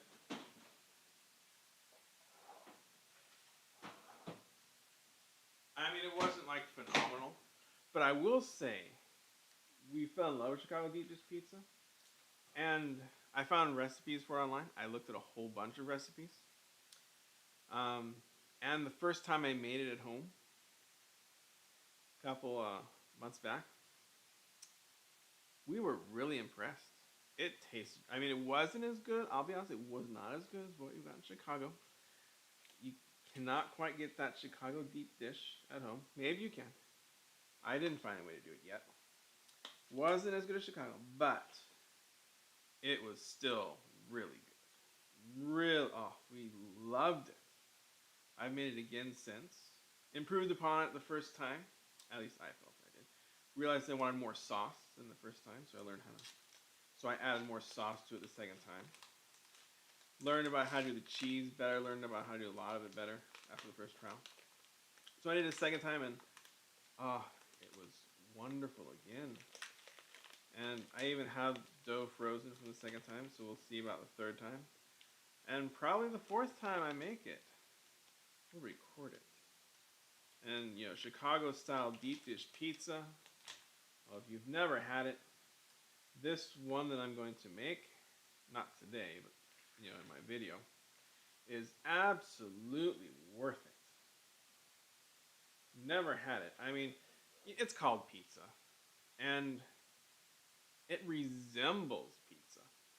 But really, I've heard it more accurately called by a lot of people what it really is. It's just it's a casserole. Really, it's really just a cheesy, meaty, tomatoey, full of goodness casserole. I say as I'm slicing up the Canadian bacon into eighths because that's how we do it. I think 5 should be enough. Okay, get rid of that plastic. Don't want that on the pizza.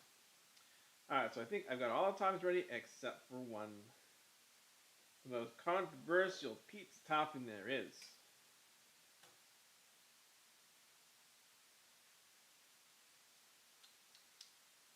Kind of like ketchup and hot dog.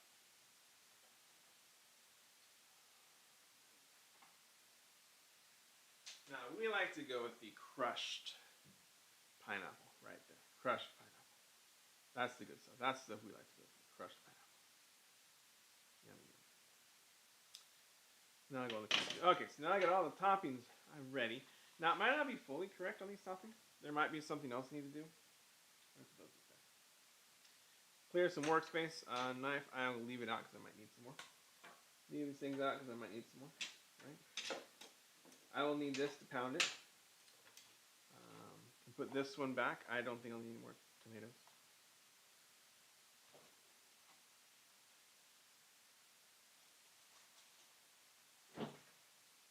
Yeah, so these kind of tomatoes are the one exception to my rule. Don't put tomatoes on your pizza, otherwise the crust will be soggy. For homemade pizza, it might not be the same for restaurant pizza because they can actually have a better oven to actually cook the crust better, make it crispy. But I have found, or my wife has found, happy the wife has found that those, if you do just regular tomatoes, open slice, the secret is it's got a skin on this side.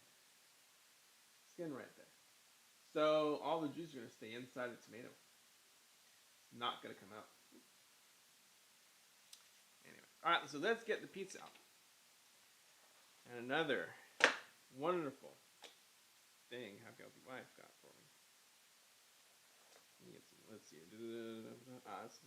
This is the inch side, so yes, this is the way it goes. Is one of these wonderful dough mats. Oh, it's wonderful.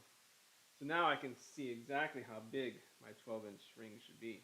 It's right there.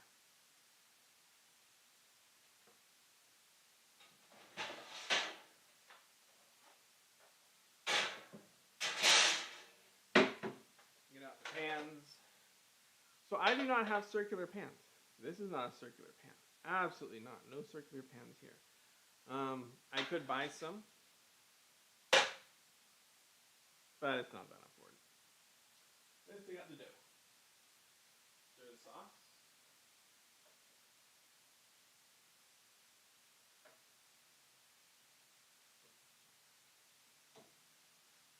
I'm going to bring the sauce back over. One more taste of the sauce. Don't put it on the plastic. I don't think that'll be good. And do one more taste on the sauce. You can see a little bit of lumps. You can barely notice them. But yeah, those are the onions. One last taste of the sauce to make sure it's good. You know I can't take anything hot.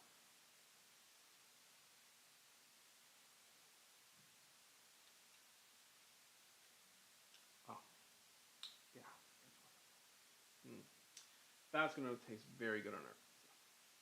Now, you could just do store-bought sauce if you want to save yourself some time. Any jar of sauce will be fine. You wonder why I'm getting this ready? I'm getting rid of that.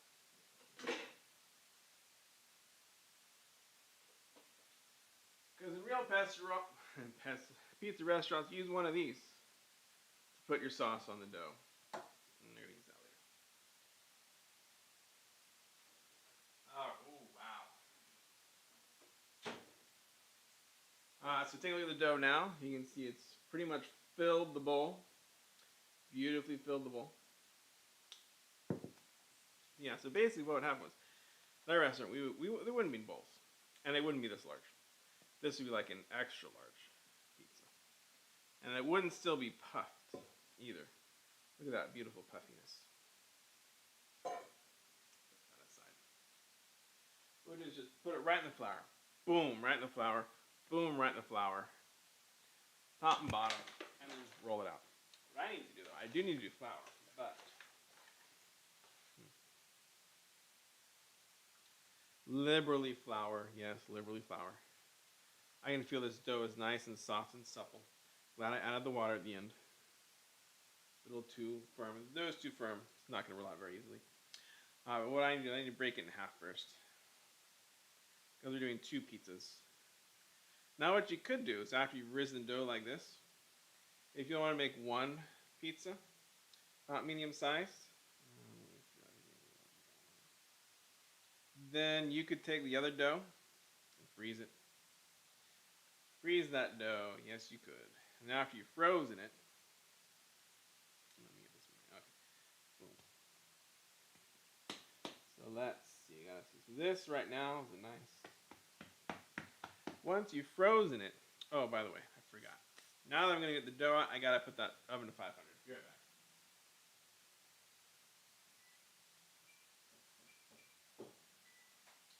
There you go. 500 degrees. So you could freeze it, and then when you're ready for it, you just so what we do, we put it in the flour like that, and then we'd pound it out, and then you stretch it out. You're gonna keep an edge. Thinking about how much is that? Let's measure actually. Half an inch. Half an inch or so. If you like a bigger crust, keep it longer. But you just keep stretching out the dough. And actually it taught us how, just like this. Then you kind of feel the dough. And see there was a tear right here? You see that tear? Probably can't see that very well. There we go. There's a tear here, don't worry. Just patch it up. You actually need a lot of flour to do it this way. That's why recently what I've been doing is this method. And you can see there's that hole. Do not worry if you tear a hole in your dough. That's not a bad thing. That was what I was taught in the pizza restaurant. You just fold it up. Wow, this one's actually really thin over there. I'm going to patch it up.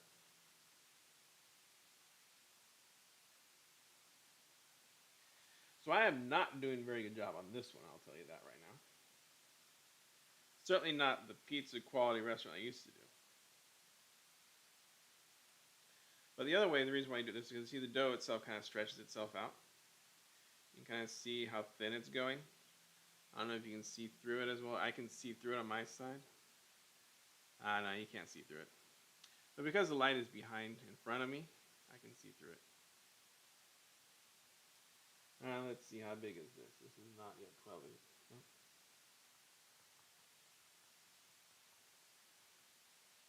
I gotta fill up and cover up the gaps. Wow. Maybe that was too much water. But don't worry, if you ever got a hole in it, you just cover it up. Fold it over, put it right on top, and you keep rolling it out. Now, one of my coworkers, who actually the guy who got me the job, because he knew the owner of the shop. And so he introduced me to the owner, and the owner gave me a job. The owner was impressed because, well, the college I was going to. The owner was impressed, so, because I was going to 4-year university. Like, wow. And so he hired me on because of that, basically. All right, let's get a little more crusty. Oh, by the way, if you really wanted to make a stuffed crust, how do they make those? I'll let you know.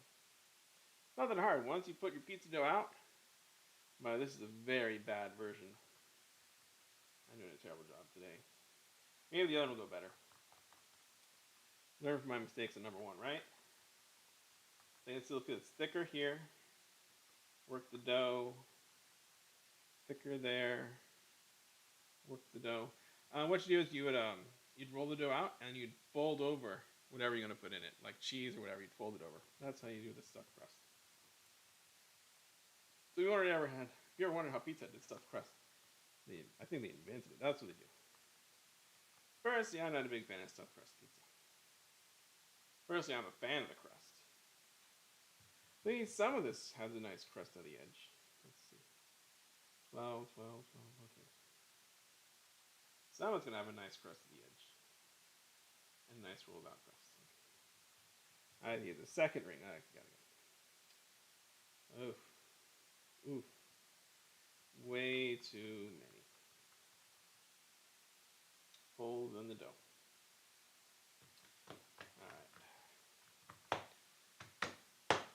But yeah, it's nice and thin. It's a little too soft today, actually.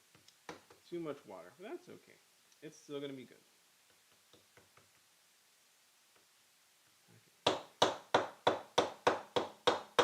In fact, I shouldn't do that until I actually put it on the tray. So let's bring out the tray.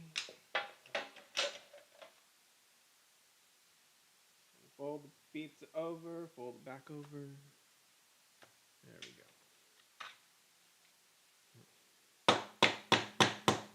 And a good pounding.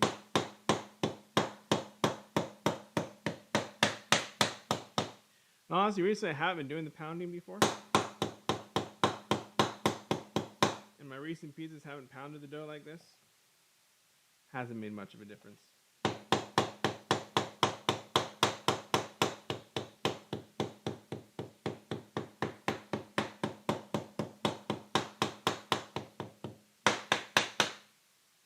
It'll help me cover over some of those. Beautiful. Alright, that's probably going to be a happy, healthy daughter in my pizza. And happy, healthy wives. Let's do the other one. Hopefully this one's going to turn out better than that one. Very nice. So let's see. Nice floured surface to work with. Now I'm going to do the way that I prefer to do it. I mean, I've done that board one where it works really well on the pizza dough that I did in the restaurant. And I know how to do it from then, and it was good. Oh yeah, this is nice dough to work with. It's a little too soft though, I'll be honest. But this is the way I like to do it now. So I'm going to pinch out. You can see I got about a quarter there that I am pinching for the edge. And I'm just going to let the dough stretch itself. Kind of pinch the edge out. And as you go around, I'm pinching and pushing a little, slightly. And as I go around, the dough itself is going to stretch itself. Don't need to do the inside at all because that's going to do on its own. You can see if you're getting too circular that way. You can keep going this way a little bit. You can see it's getting thin in some areas. A little thick there. Alright. Needs to stretch out this way a bit. Okay. Stretching out. Sometimes you use knuckles. Somebody use knuckles. I never use knuckles. But so I'm keeping that quarter inch, half inch of outside dough for the crust on the outside. And there it's stretched a little too thin here. It's okay. This part's getting a little bit, okay, let's stretch this part out a little. Stretch.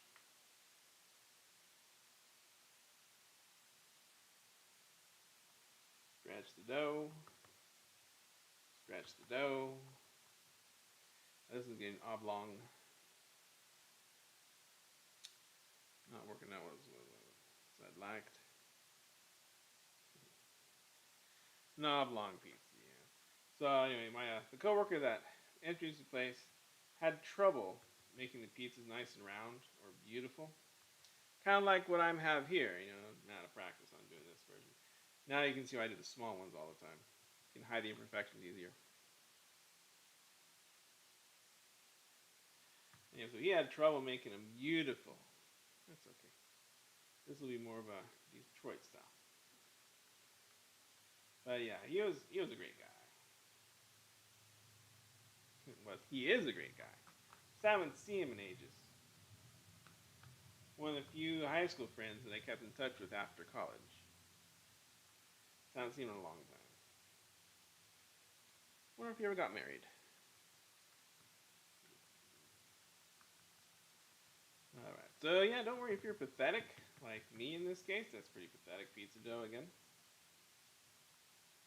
Think I added extra water, might have been a little too much. Too late now. Okay, but the pounder is going to save me. Is it going to save me? Let me see. So this one is 14 wide. 14 wide and 14 by 11. So this is my oval pizza.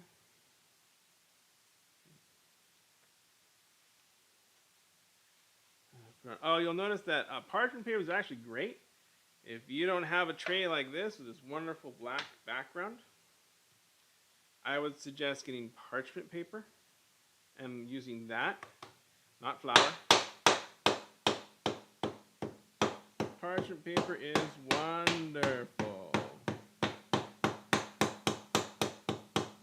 Keeps your bread from sticking to the cookie tray, whatever you're using.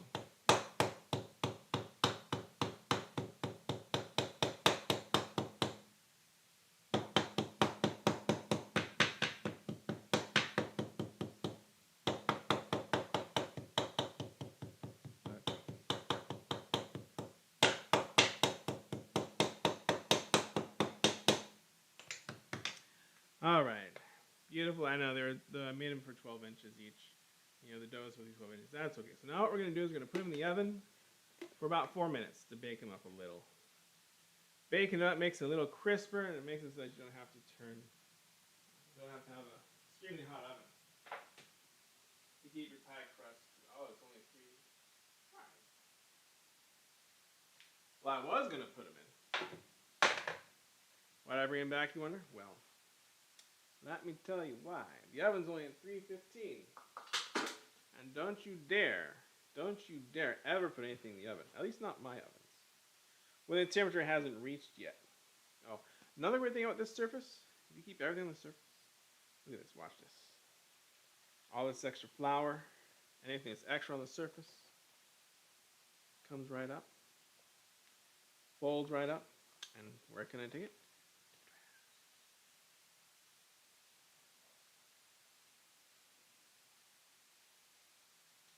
Easy peasy.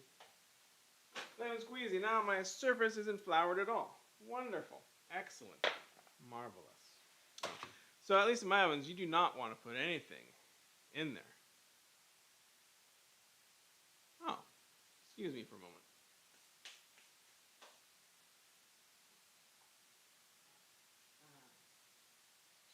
Funny. Hilarious. Okay. Now you can see some behind the scenes magic. There we go.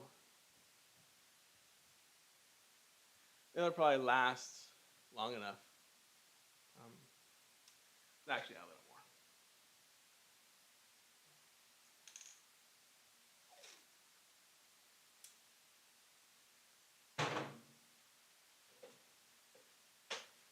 Keeping the microphone out of the shot.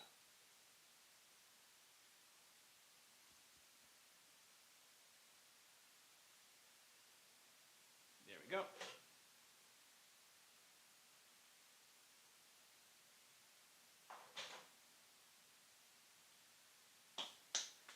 I actually do have a boom mic that I used no, I didn't use it on the first episode live. That I usually use when I'm recording. I use a boom mic, but unfortunately, the boom mic's not long enough, not tall enough for this camera or any other camera, really. It's kind of a really difficulty to get it into just out of the shot, right? So this is where the top of my shot is, right here. The microphone's just a little above it. So it came off the top, that's why. Anyway, oh yeah, so don't put anything in the oven while it's heating up, because what's going on is that, at least in my electric oven, if you have a gas oven, it's different because the gas usually is from the bottom. Anything's up from the bottom, that'll make the bottom hotter. But on my oven, it's electric, so it's the top that is heating up, and that's where the heat comes from in the top. So you put it's heating up right now. So you put it in right now, it's going to like broiling, and you don't want to broil your pizza dough, your pizza crust. No, don't broil it. So I can't put it in yet. I have to wait for the ding, ding, ding. I forgot. It's at 380. It's getting there. It's getting there. But we got all our ingredients ready. We got the sauce. We absolutely have some good sauce sitting here waiting for it. Using the pizza restaurant style. This is actually going to be too much sauce. That's okay. Oh, 1 can would have been enough, it looks like. I can just tell just by how much is in there. That's okay. I can find some other use for that sauce. And we got all the ingredients ready to go on the pizza. So everything else is ready. Cheese. Alright, so let me undo the pepperoni. No, this is not pepperoni. Let me open up the pineapple. And yeah, let me get a spoon actually. Come on. There we go. Come on. There. There we go. Now I will say one thing about pineapple. I kind of got ruined on pineapple. Because my first trip to Hawaii, we were in Maui. And in Maui, I had a Maui Gold pineapple. That was a very sweet, very good pineapple. Much better than anything you get in the States in the cans. So even though I will eat pineapple from time to time, I mean not even the fresh pineapple was as good as the Maui Gold that I had in Maui. So there's just no way I'm going to be satisfied with pineapple.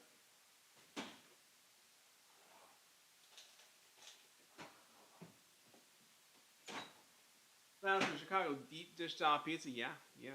Um, Chicago's a faraway city. Trying Chicago just for deep dish pineapple. Deep dish pineapple. Deep dish pizza is not gonna happen. No. So I'm actually satisfied with the local version I've made. I haven't tried local restaurants because we're not really restaurant people much. Flour in the refrigerator. I might wonder why I store flour in the refrigerator.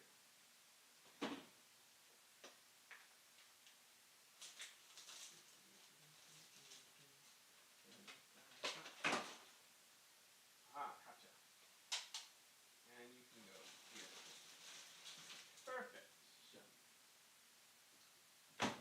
You might wonder why flour goes in the refrigerator. My mom used to give it one of those Tupperware things like you saw with the sugar that I do. But even though I was using one of those, too often moths would find their way into the flour. I don't know how. So we stopped leaving the flour out in the container. We started putting it in the refrigerator. No more moths. I haven't had any more of those moths flying around in our house. Even crackers don't get those moths either. I mean, that's the other place those moths would come from, those crackers. I think they're called Indian moths. Not sure, but ever since I started keeping flour in the refrigerator, I've had no moth problems. So that's a good tip or trick for you. So let's see, we got a round one. There we go. Right there needs some more pounding. There we go. Got a round one. Right there. And we've got Detroit style.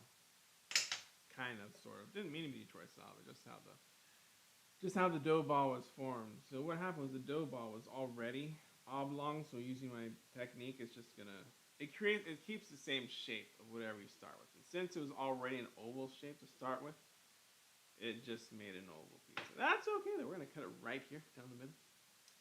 Happy healthy daughter's half, and the rest, the everything half. This is gonna be an all meaty Hawaiian supreme. How's it supreme? It's got extra. Oh, there's one topping that's missing. One topping is missing. I should probably cut the prosciutto too. There is one topping missing from this, and I now see it. One topping that we use that I am missing, and that is bacon.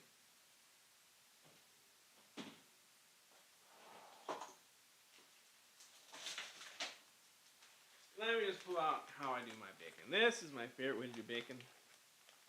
Sadly, even when we buy the raw stuff, Happy Healthy Son prefers the pre-cooked from Costco bacon. It's probably more expensive, but hey, we don't eat bacon often, so. Alright, so let's see. How many? 3 slices. I think there's a 3 slicer. I completely forgot putting bacon on the pizza. Oh. Didn't I say Canadian bacon and bacon? So we gotta add a couple more meats though. We're not gonna add pepperoni. Okay. I'll get straight to the back. Alright, good thing I came back here.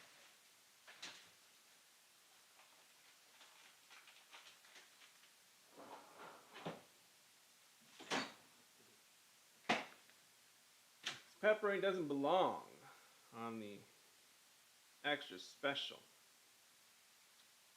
pepperoni version. So we're gonna slice up our bacon. Slice it up. Not slices, but small little pieces. Prosciutto, it actually kind of tears easy. So I'm gonna cut it. No, I'm gonna cut it. I have to cut it. We'll get that ready. It's a good thing. Good thing the pizza oven's not ready yet. We're gonna cut the bacon small. Yeah. Cut it small. I still use this knife even for beautiful, beautiful, beautiful cooked meats. I don't use this knife on raw meats, no. There was another knife that Costco had me purchase. So with the knives that I demonstrated for Cutco. I always confuse Cutco and Costco. And actually, if you do go to Costco, you will see Cutco demonstrators there. You can talk to the guys, see what kind of what they recommend. See if they have the scissors. Those scissors are really good. And then I think they might even sharpen your knives for you if you had them a while. Especially sharpen, especially the serrated edge knife. I have some of those. Anyway, that's where I was going with that. Oh, there is like a meat cutting knife. Oh, that's right. We had to buy the set of knives that we demonstrated with. That was part of our thing. And I think I sold enough that I almost earned the price of the knives I was selling. I think, I don't remember precisely. That was a long time ago. It was in the 90s. It was maybe my second summer job. Maybe my junior year of college. I don't remember which one. That's the ding. That means time to put the pizza in for 2 minutes. Well, actually it's going to be 4 minutes. But because of the way our oven is, the center gets a lot hotter than the outsides. And because of that, that means we're going to have to rotate the trays halfway through. Which also means I need to get my oven mitts ready. I got 3 lovely slices of prosciutto. Oven mitt.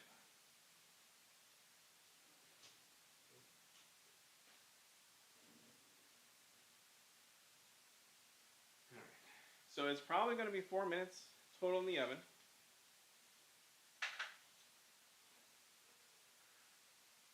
But we'll see. So I put on a 2-minute timer. You know, even if I'm using the broiler, and I'm, well actually especially using the broiler, you know, it's going to be a minute worth of time, I have to put it there, otherwise I'll forget. And then I make the burnt bread. Yeah, the famous bread that Daddy burns. Now it's called the bread that Daddy doesn't burn. Now, you can see the recipe on that one, that's a pretty good one.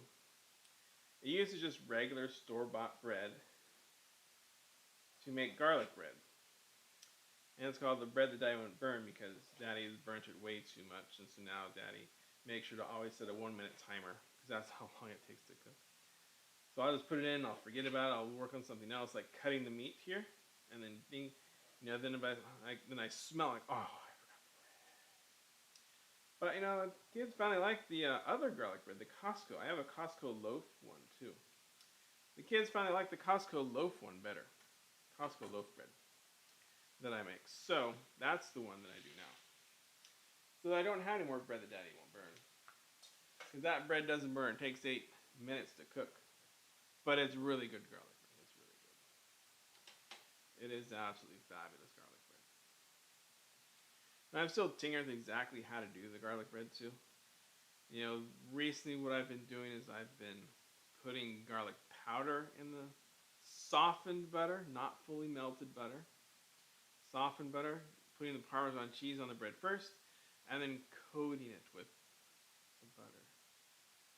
Oh, I think what I should do next time is do the butter first, and then put the Parmesan cheese on top. That's what I probably should do. I think that's what the Costco one is. I think in the Costco one there is no Parmesan cheese, but we love Parmesan cheese in our garlic bread. So that's what I do. Oh, time to switch them.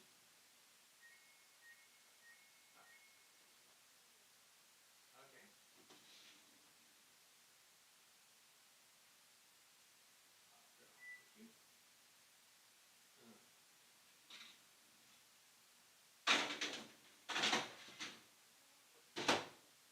Oh, but don't set it for two. I'll forget. And I'll start talking to you. And I won't remember to take it out. Otherwise it'll be all burnt. And you don't want burnt pizza dough. You just don't. Put back the scissors. There we go. Scissors back. Yeah, we don't want burnt pizza dough. No, absolutely not. Oh, I should get those hot things. Oh, here's another secret. Well, if you're ever recording, or you don't want your cutting board to move when you're cutting with it. This one isn't wet, but you take a wet paper towel, not wet paper towel, a wet towel, put it on the counter, put your board on top, and it won't move. Trust me, try it. I learned that trick. It's very good for recording, and it works very well.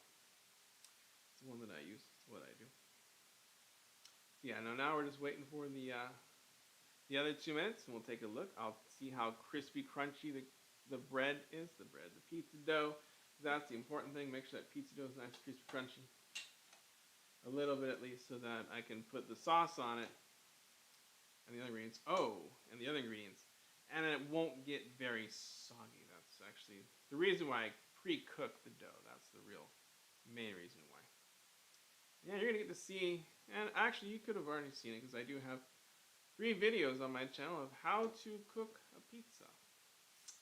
But this is actually better because this is still, every time I cook a pizza, I learn a little more, learn a little more how to do it. I do prefer making mini pizzas. Oh, the other thing you get to see is I am going to go ahead and once I have the pizza done, yeah, let's take a picture of the whole pizza, shall we? The whole pizza. I was thinking about I might do a plate of 2 slices. That'll be the finishing touch. So what's going to happen is, we're going to cook the pizza. Let's see. Aha. Don't turn the oven off. That'd be silly. Turn off the timer.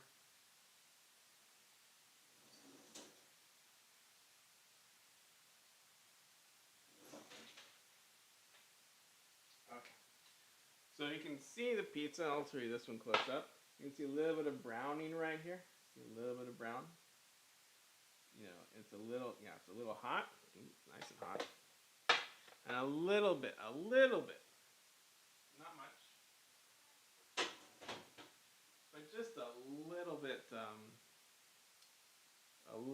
it's a little puffy in some places when the smashing didn't actually work completely. But it's a little bit hard, a little bit. You don't want to get it too hard, but you want to have it nice and firm. If you do it too much, the outer crust will be very toasted, and it just won't work very well. Alright, so here's how you make the pizza. Okay, I don't want to touch the trays, those are hot. But what we would do is we'd take the sauce. Oh, we also have the big container of sauce too right there. We'll put it on the pizza. And with this size, I think 1.5 ladles. And then you spread it around. If it's too little, you do some more. Now, in the pizza restaurant, I was much faster doing this because You know, you're out there, one pizza done, one pizza done. You're just like, here comes an order for another pizza. You gotta put another pizza out. Another pizza. I do the dough, then you toss it, give it to the right so the guy's doing the toppings. You want a nice layer. Oh, there we go. See, that's a nice layer of pizza sauce. There we go. Very beautiful layer. Yeah, there you go. So it's about 1.5 cups. 1.5 ladles. There's work really well. This one aside. Be careful because it's going to be hot. And we'll get this one over. Yeah, as you know, I do. Like I did have a thumbnail for today. Dangerous. But see, this black thing doesn't get hot at all. And it's a good way to keep a piece from sticking. You notice the pizza's not sticking at all. That's because of the black. It's like parchment paper, do the same thing. Alright, 1.5. I think 1 can would have been too little. 2 cans was too much. That's okay. I mean, if you like extra sauce, you can really extra sauce your pizza. Or this sauce is just fine for spaghetti if you want to have spaghetti. Or if you're doing chicken parmesan, this is the sauce you use for chicken parmesan if you're making your own. It's your basic Italian tomato sauce. Maybe you might call it marinara sauce. Anyway, yeah, I'll find useful leftover. Don't worry.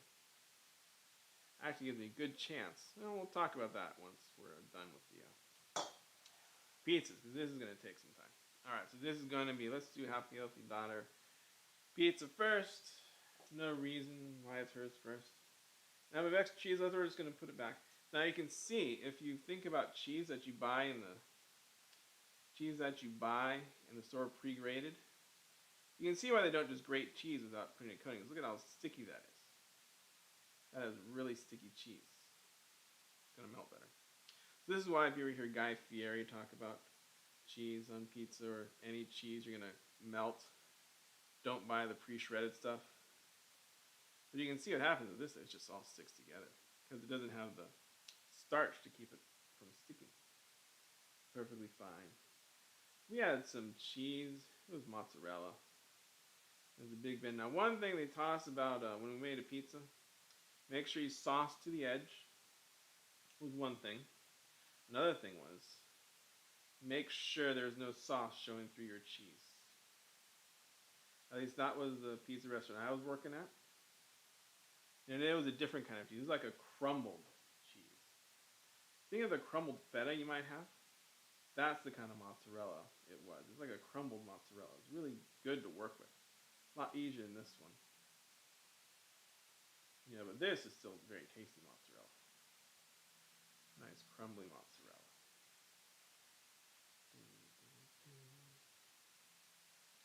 Yes, I'm having a little trouble spreading it out because it's very sticky cheese. Very sticky. And that sauce is pretty hot too. Pretty warm still. Okay. Alright. So yes, we cheese them first. Oh, well, we can cheese it first. Then the top. Now, one thing I have done before, I've made a really hot pizza. If you wanted to have your pizza a little kick in it, I did a lot of experience with kicking pizza up to a nice spice. Because maybe some of you like to put red pepper on your pizza. You know, the beautiful red pepper, the Italian red pepper they always have. Sprinkle that on your pizza. Well, you know what I found? The best way to do that is put in the sauce. It really kicked up the heat of the pizza when I did that. And it doesn't have to be when you cook the sauce. It can be right now. Just put some pepper right in that sauce. And it really kicks up the heat to the pizza. Alright, so this is cold enough to touch. Is it cold enough to touch? It's cold enough to touch. Alright, get the other one cheesed. Yeah, we're going to use all the cheese. Now, what I could have done too is I could have used that cheese grater right now and grated it straight onto the pizza itself. I have done that before. But for you guys, since we had a lot of time in between, then I just went ahead and grated it into a bowl first. So that works really well too. because this cheese is really sticky, which means it's good mozzarella.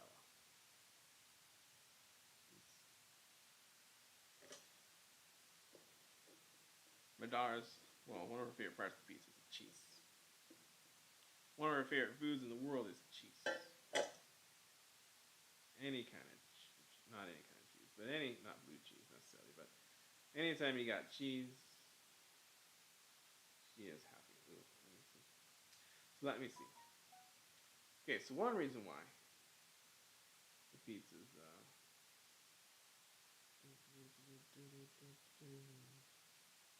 want cheese all the way over covering all the red because that means it's going to melt and have a layer of cheese on it. You don't want any, it's like any, you don't want any of the sauce looking through. That was also what they told us. Whenever you make garlic bread, make sure the butter that you put on it covers the entire bread. That was another thing I had to do was I had to put the garlic spread on the bread. That was one of the tasks that they had me do. And you had to do it from end to end. Not a single bit of bread could be poking through. Not a single bit. Why was that the case? Because if you do leave a little bit of the bread is going to brown and toast. And that's going to be bad.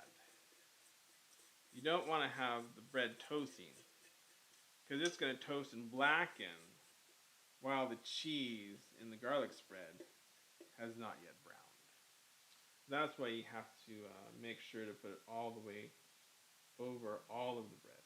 And pizza, this is fine. I mean, it's not the best, but you know, really, if we had done the cheese now instead of earlier, it would have actually been a lot better. Then the cheese wouldn't be so sticky. And that's really the problem there, is that the cheese is just so sticky. Alright, so now we got our two pizzas. Let's move it. Oh, this is the way to move it. Aha. Aha, okay. You can see these trays are already cold to the touch. Alright, now we gotta top our pizzas. Let's see, which one we top? Let's top this half right here. Right here, this half. What goes in this half? This is gonna be daughter's half, helping out the daughter. She likes the pepperoni. Let's open up the pepperoni. It's not bad. Actually, the wife and I like the pepperoni too. So this is the everything. Put everything on a pizza. That's what the wife and I really like. The everything. Especially the vegetable part. So we're going to put everything. And actually the wife and I will share. This is not going to be all for Happy Healthy Son. Although maybe he could eat a whole 12-inch pizza. He does eat quite a bit. Wouldn't be surprised if he could eat that whole thing. But a Happy Healthy Son and Happy Healthy Wife is going to share that with Happy Healthy Son. Okay, the pepperoni's on. And it's good pepperoni. I tasted it, right? Yeah. Okay. Next.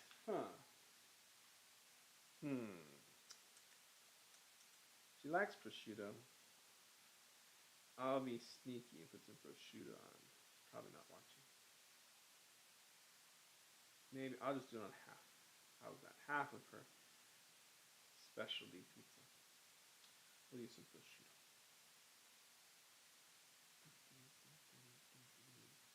Little bits prosciutto, a little baking flavor. All right. On the everything, not much prosciutto. I see how much I got left over there. I mean, you saw I had a whole bunch of prosciutto, but I don't want to put any more than already cut up. So a little bit of prosciutto over here, just a little.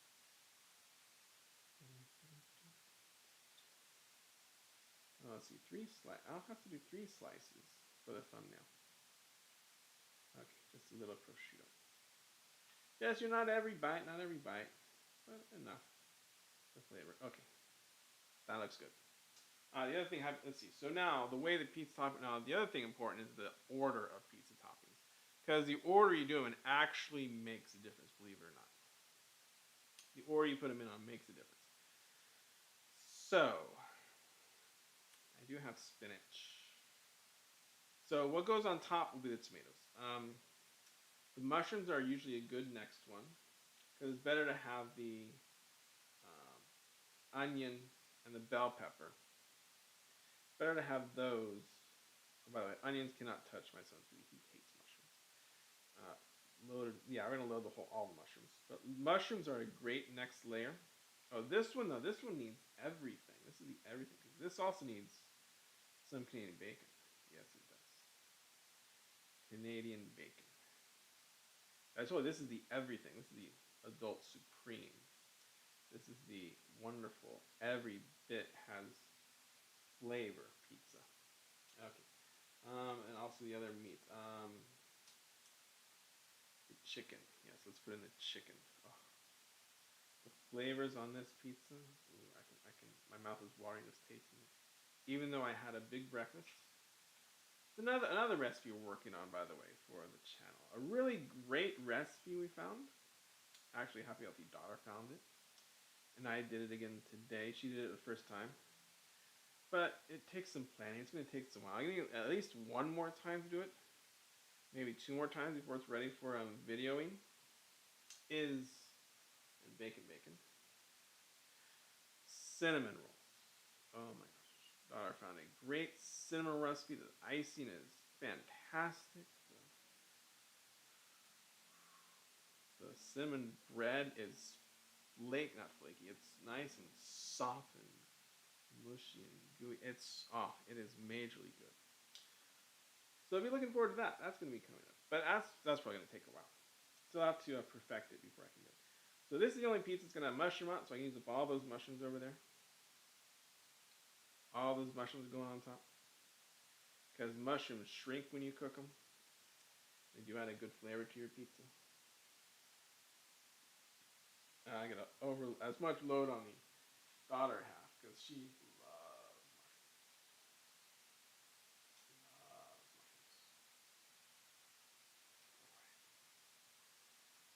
mushrooms. Maybe you think it's too many mushrooms. Not for happy healthy wife myself. Not for happy healthy daughter. All right, so let's see. So when you put the spinach on, it's going to kind of wilt. We're going to do spinach next. I was going to cut the spinach. We'll tear it. Make it smaller. The spinach does wilt. It's actually better to be next to the sauce of the spinach, but it'll be fine on top. It'll be fine. Wow. You can see we love supreme style toppings on our pizzas. Get a little bit of everything. I'm going to know which half is daughter's half, which half is happy healthy wife, and my half. The tomatoes. Because it all is going to look the same practically, isn't it? Except we're going to put as much of the onions on hers. Okay. Beautiful. Spinach. Yeah, that's going to be good. Okay. Now let's go with some bell peppers. Yeah, this is a good order. Practice, tried and true. We kind of know pizza order. Yeah. Actually, it's going to help with the spinach being underneath that. Oh, some more rogue mushrooms on daughter's pizza. Come on, happy healthy daughter loves her mushrooms. Mushrooms and cheese and spinach has been her new kick. All right, so some bell pepper on hers. Some bell pepper. So yeah, I have actually modified it. Her very first version was just pepperoni mushroom. That was it. That was happy healthy daughter's pizza. Then she slowly started adding some bell pepper and onion. And that was it. And today, we're going to add the extra spinach. Alright, let's get some onion in there. Not as much on Happy Healthy Daughter's pizza. Besides, she can peel it off if she wants. Okay, beautiful. And load of onion here. Oh. See, we like a little bit of crust with our toppings, if you haven't noticed. You can't get this kind of loaded pizza very often in restaurants. They don't load it like this. Although Chicago deep dish style can get loaded. Like I said, Chicago deep dish is a casserole, not a pizza. That's one of the best casseroles I've ever had. Okay, so that's pretty obvious. Our side is more oniony than her side. Okay, so that one's done. That one does not get the pineapple. Maybe I should. No, does not. No pineapple. No pineapple. I forgot tomatoes. I forgot tomatoes.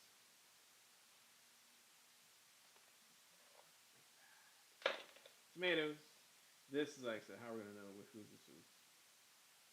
Tomatoes on our half. Boom. Like I said, the reason why I can do this and not make the pizza soggy with tomatoes is because the skin on the bottom keeps the sauce, keeps the tomato juice inside the tomatoes. There we go. Move that out. So that is a beautiful before baked pizza. Do I need a before picture? No, don't need a before picture. I mean, I could, huh? Yes, for the community pictures, we might do that anyway. All right, so let's see. Now this is the no pepperoni. This is the what is that called? Hawaiian Supreme. The restaurant we learned about the idea from was called, they call it the meaty Hawaiian because they had extra meat on there, which was the bacon, which you're gonna see. Now I'm gonna do extra meat because that's what happy healthy son would want. Extra. So look at all that. Look at that. Oh, that's beautifully done. Look at that beautiful Canadian bacon. Beautiful Canadian bacon. And the other use of Canadian bacon I have, since I have some extra, later, maybe tomorrow, we could make eggs Benedict. Another one of Happy Healthy Son's favorite meals. Eggs Benedict.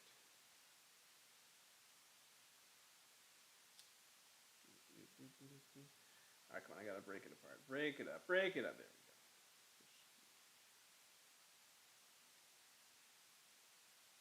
Yeah. Yep, prosciutto. A little bit of prosciutto all over the pizza. Just a little bit. There was Italian bacon. You probably call it Italian bacon. That's kind of what it is. Italian bacon. Prosciutto. Just a little. Just a little. Ooh, wow. This is making my mouth water.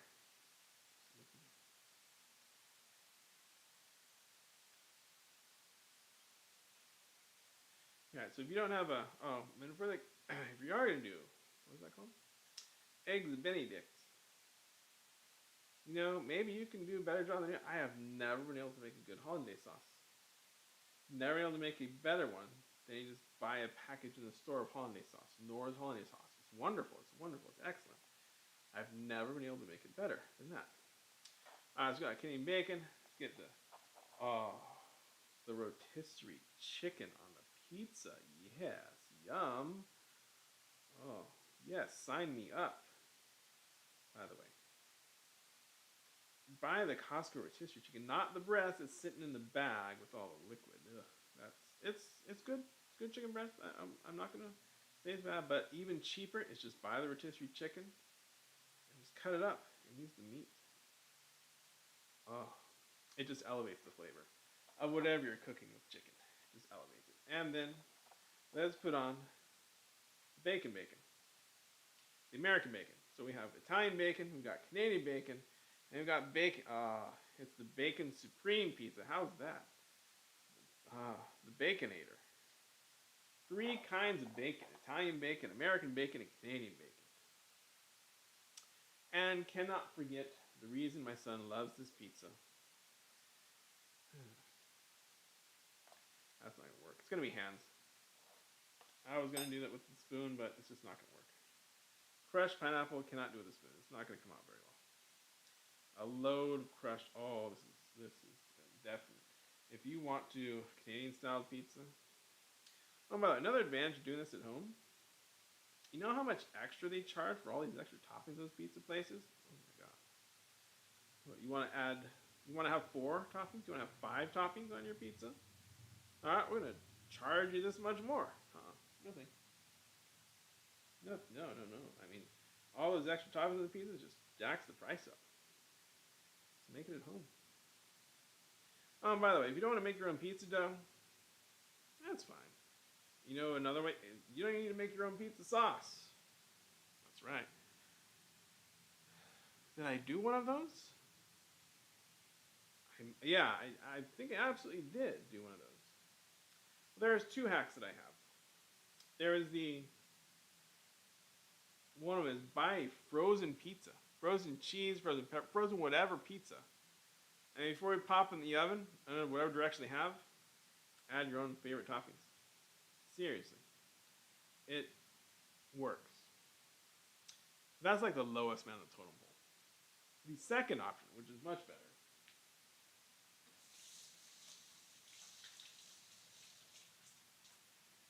and takes a lot less time. I would do this on a weeknight actually, because it doesn't take much time at all.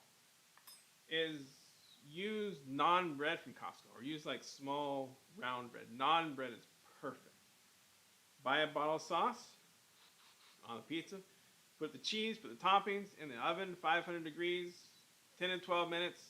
Well, you want to pre-bake the bread because you're supposed to make it toasty. Do that. But that is another way to do pizza. Oh, I need the pre. So I am going to put these in the oven, but I want a pre-picture. You know what the pre-picture is for? Well, it's for me later. So you gotta get behind the scenes. Behind the scenes right here, right now. A little behind the scenes action of the photo.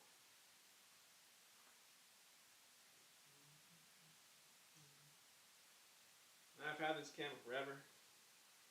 Forever and a day. Turn on that. Open this up. Huh. I know you don't like me over here. Alright, get right in front. Sorry, you're going to see my back for a minute. But you're also going to see me take a picture of the pizza.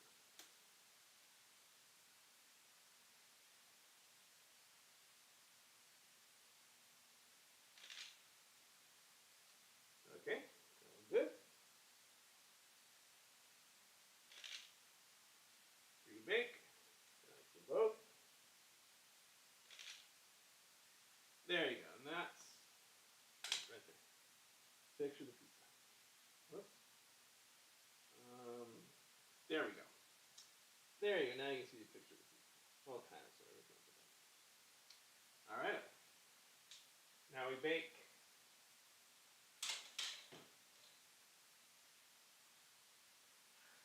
About 8 minutes. Basically, you're cooking the toppings and the crust all at the same time. About 8 minutes. Put it in. Put it 8 minutes. Actually,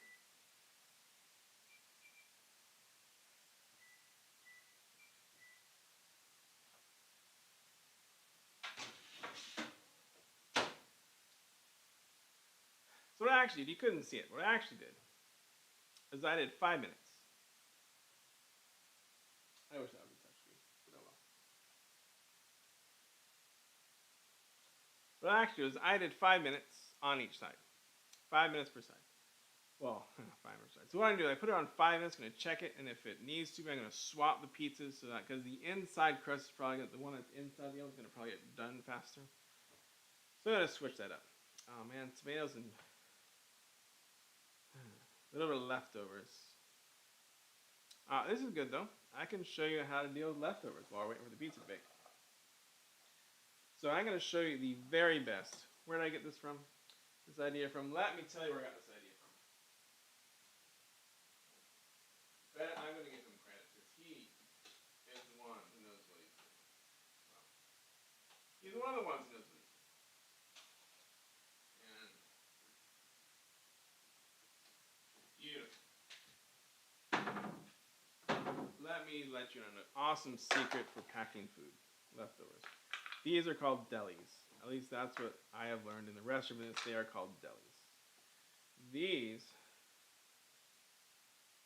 are great for storing leftovers. One, these are 100% stackable. Stack them all up. You know, each one, the middle ones stack on the small ones if you really want to. I usually don't stack these together.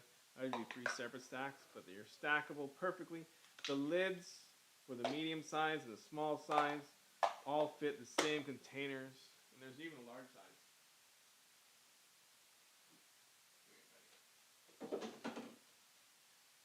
Which I don't need to use, but there's even a large size that will fit it as well.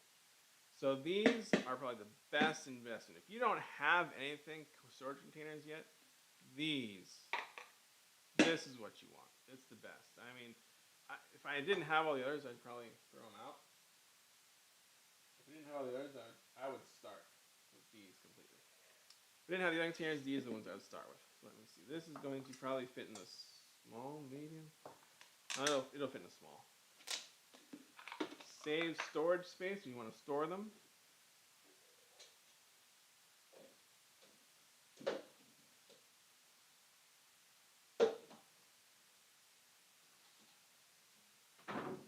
Alright, it's one shelf.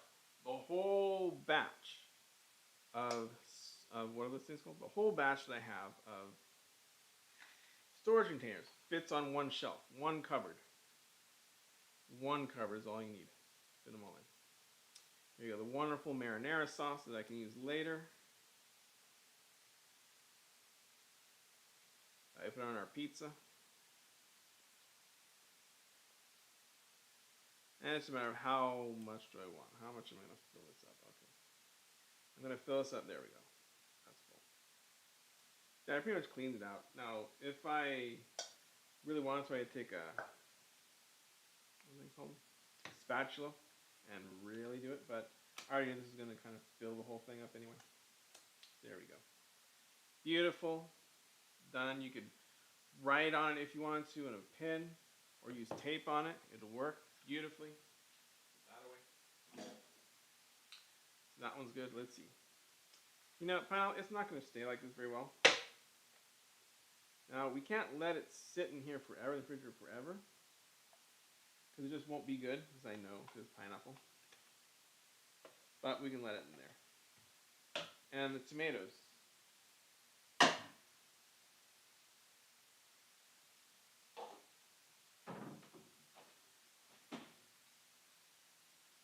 We'll just put them back in the cherry tomato container that came in. Even though they're sliced, it'll be fine. Even though there's some bacon on top of one of them, it'll be fine. Let's put them in here. Use them later in a salad if you want.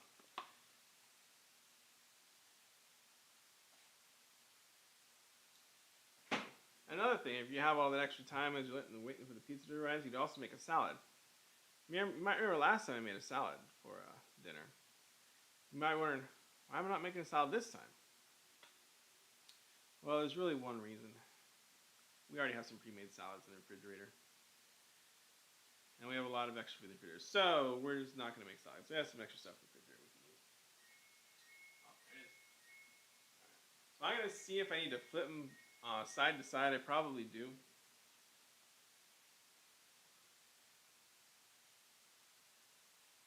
Or maybe not.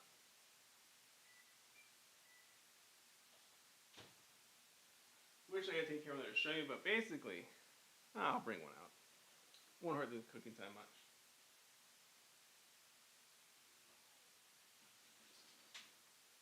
I should switch them. So if you look at the pizza, you'll notice this side's a little browner than this side because this side's in the middle of the oven. So I need to actually switch them left to right. And that's why I put the timer out there like that. So we're going to go ahead and switch them. And put another 5 minutes. You know, 10 minutes, 12 minutes max, and your pizza should be ready.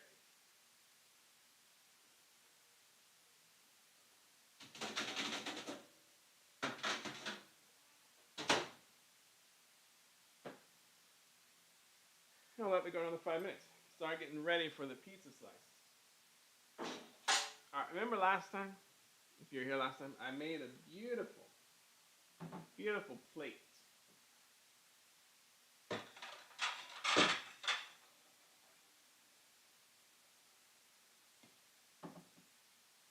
I plated up the food. Should I use this one? Yeah, it needs to be probably this one. I made a beautiful plate of food. So we're going to repeat that again because that's really a great thing to do. Make a beautiful plate of food.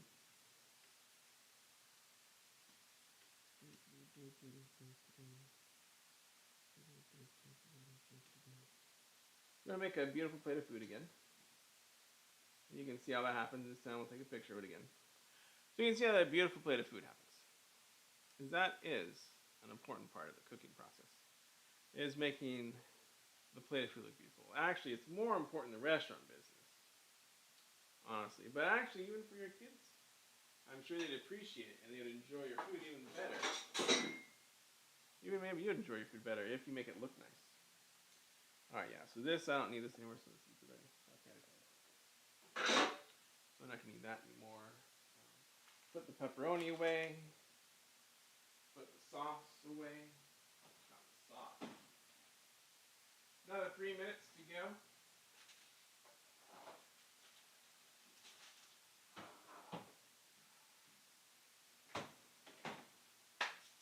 And you know, those cinnamon rolls are about wearing off now. I'm actually feeling pretty good. Feeling like I can eat some pizza. Of course, part of that too is because I've been making the pizza. If you've ever cooked food for yourself, especially food that you think looks good, then you're gonna want to eat it, and that has consequences. But it's usually gonna be something. As long as if you're making it for yourself, it probably tastes good. You like it, and you'll enjoy it.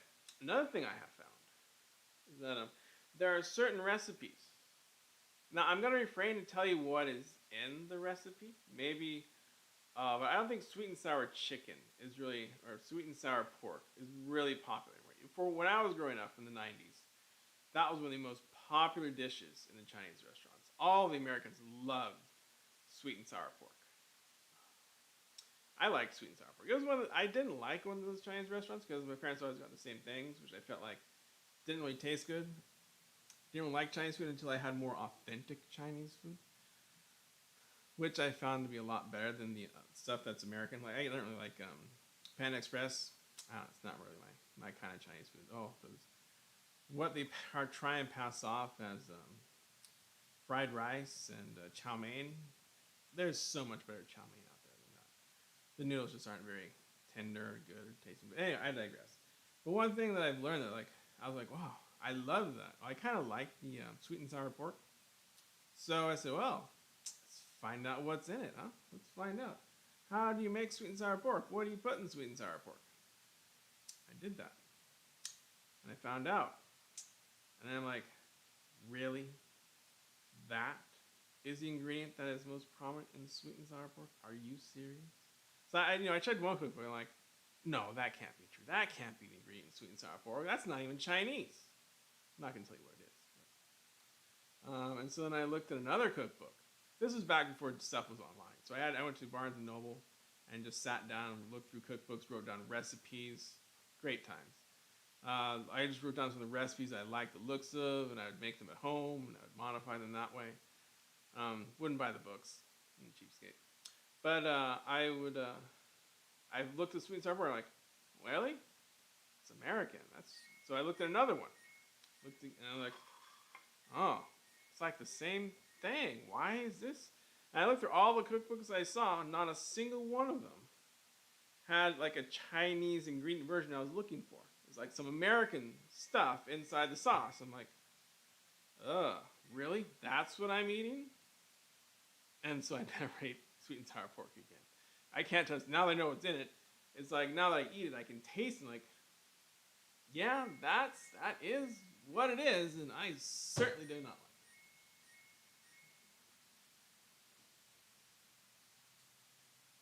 All right, looks like about another couple minutes. Yeah, so we're doing 12 minutes for my pizzas. Depends on how your pizza does, how long you want to put it in there.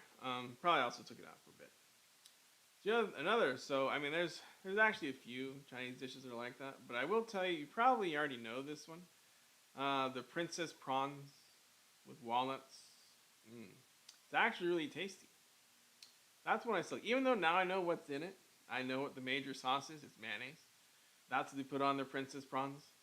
But they're those honeyed walnuts that they put on is really good, and the mayonnaise, the way they do it on the shrimp, actually tastes really good. So that one I'm okay with. But sometimes when I found out what actually is inside ingredient-wise, I was like, no, I'm not eating that again. And that's what happened to sweet and sour pork for me. If you're curious to know what goes into the sauce of sweet and sour pork, just look it up online.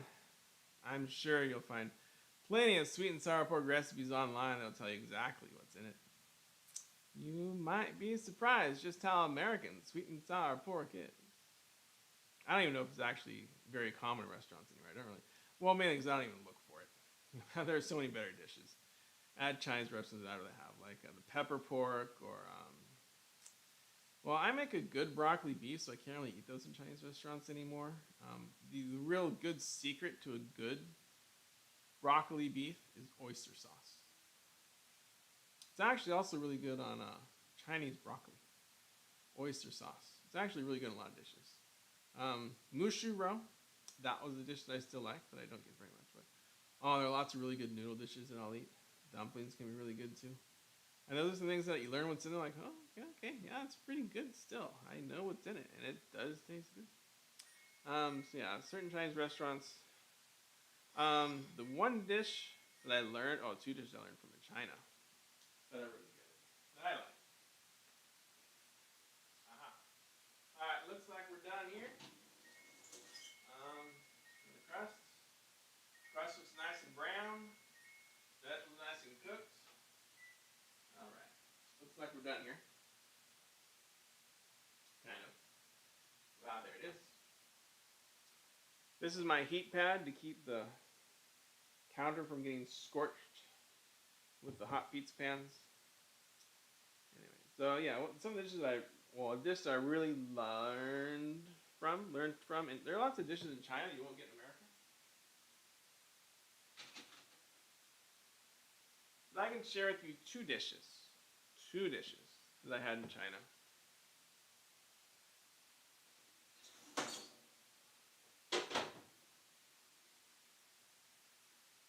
That you can actually get in America. They're actually good in America as well as China. But I first learned about them in China. One of them is called Yushang Rusi. So that one is literally, let's see, Yushang, fragrant fish pork. Fragrant fish Rusi, sliced pork, like thinly sliced pork. And that one is really good. I like that one a lot. It's a little spicy. It's kind of like a Kung Pao chicken, and that is really good in China too. So that one is definitely actually a Chinese dish. I'm not General Tso's chicken. That is not a Chinese dish. That's 100% American. But yeah, so Kung Pao pork, Kung Pao chicken. That's what Yushang Rosu is very similar to Kung Pao chicken. It doesn't have the peanuts that Kung Pao has, but it's a little spicy, and the sauce is really tasty. And all the vegetables, the carrots, the celery. Usually, I think it's celery, some kind of celery, or bell peppers. Definitely bell peppers are sliced really thin, along with the pork, and it's really flavorful. So that's a definite go. Go to a Chinese restaurant, you can order that one. I'm not sure what they're going to call it in English because there isn't really good English translation for it. The other one is, now I'm not sure how they're going to call this one either, but basically it's boiling beef. And we first had that one in China, and I was spicy. It was good. It was really good, really spicy. And basically it's just thin slices of beef boiled in a really hot, flavorful broth. And usually has some vegetable like lettuce. And the lettuce can be really spicy. It soaks with all the spices. And the beef is usually really tender and spicy, but not as spicy as lettuce. The lettuce is the spicy part. That's right. They put lettuce inside of a soup. And it is very good. That's another that I learned to love in China. And you can get that one in America too. If you go to the right restaurants, you can find it. Especially the Sichuan restaurants. They'll have those dishes, and they'll be good. They'll be good. All right. So why am I waiting? Nice to let the pizza cool a little bit before you cut it, and yeah, I guess I should take a picture of them, right? I know you can see them right there. It looks pretty good. You know, let me bring it down. Bring it down a bit. Can I bring it down anymore? Oh, that's the problem. This thing doesn't go down anymore. Just adjust it there. Let's see if I can bring it down a bit. I have a trick. Hold on. We'll bring it down. So that you can see better. Yeah. Alright, now you probably want to wonder how I'm going to actually cut these things. There we go. If you could see how I did that. Alright, so first though, Get some nice pictures. Out of the focus. Now I realize you're not going to be able to hear me as well from this side because the microphone is the way it works. Alright. So I know you're going to be focusing on my back. Sorry about that. But you can see from the side what's going on. Here we can get our pictures. Uh-oh. Oh, no, I got better. Stop around better. You want to know I have a bounce flash and a DSLR. That's how I take pictures of most of the foods. The bounce flash helps the white balancing out. Gets up to the roof and back down. It really makes a nice whiteness over all the pizza. Okay, beautiful, beautiful.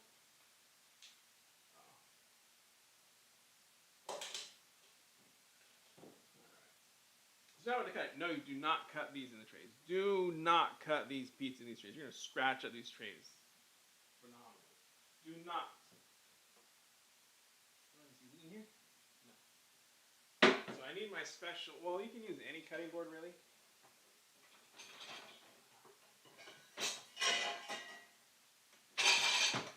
I ain't going to be using a wood one because I like the wooden ones better. But I'm going to need two actually. Because you can see one board will do one pizza. But you can actually grab this thing, which is to help take it off.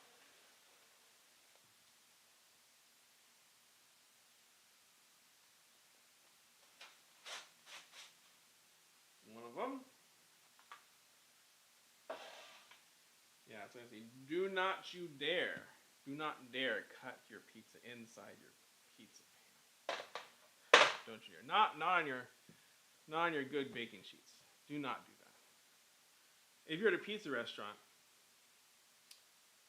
they slide the pizza off of the cooking ware and put it onto a serving platter and then cut it. Or if you're doing takeout or delivery, they slide the pizza off of the cooking sheet and put it into the cardboard box, then cut it. They do not cut it on the sheets. One, it's hard to actually slide it onto the serving tray that way. And two, you don't want to ruin your baking sheets. So do not, never do that.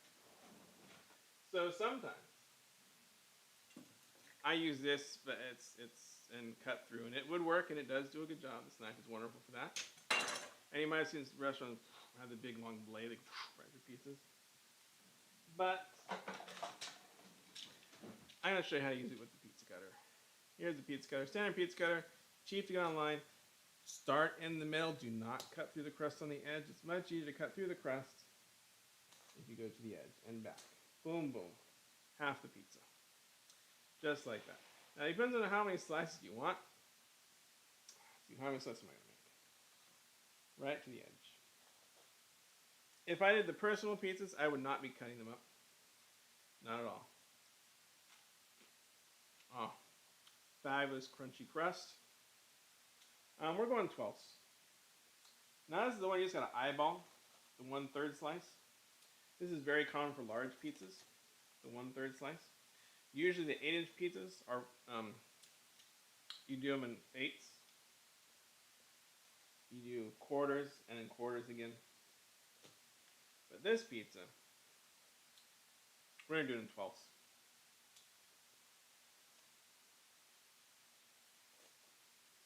And one more. I'm going to choose one of the best looking slices. Alright. This one right here. This one looks really good. And this goes on to the plate. This is going to be the picture plate. And I'm going to put this one in the middle. This one's going in the middle. Why is this one going in the middle? Because this is the one that's colored differently from the other two. So this one has like all the good pineapple stuff on it. Nice and yellow and meaty and looks different. The other two are very green. One's green, white, and red. So the other two need to balance out the colors. You don't want the two same colors in the same slice. So I'll show you that. So now this one's sliced. Now I'll show you why. Okay, there. Pull it up a touch now. I mean, I only have one of these great boards for cutting, so I'm going to break my rule. I'm going to slide that pizza back into the tray. The serving tray. So normally what I would do is I would actually just serve on this board. Well, actually, truthfully, I usually do individual pizzas. I kind of like doing this better now, though. I would do individual pizzas. You don't need to cut them. So I just serve them in this tray. All right, this one. Same thing. We're going to slide it off on this. Put it over the lip. That was easy. Now I'm going to slide this back out. You can see, I can see a little bit of the sauce got through on this one. It might be a little soggy from all the vegetables. No, it still looks pretty dry. That's a good sign that the sauce didn't get through on the pizza. Let's go ahead and cut this one. Alright, so this one I have to cut in half first. Let's see, you're a rogue piece, you can go back on that slice. There you go. Okay, let's see. Yeah, I think it was a 12 again. Again, middle the pizza to the edge. Middle to the edge. That's going to make it easier to cut through the crust. Easier to cut through the crust if you do middle to edge. Alright. Now let's see. This one's kind of weirdly shaped. So,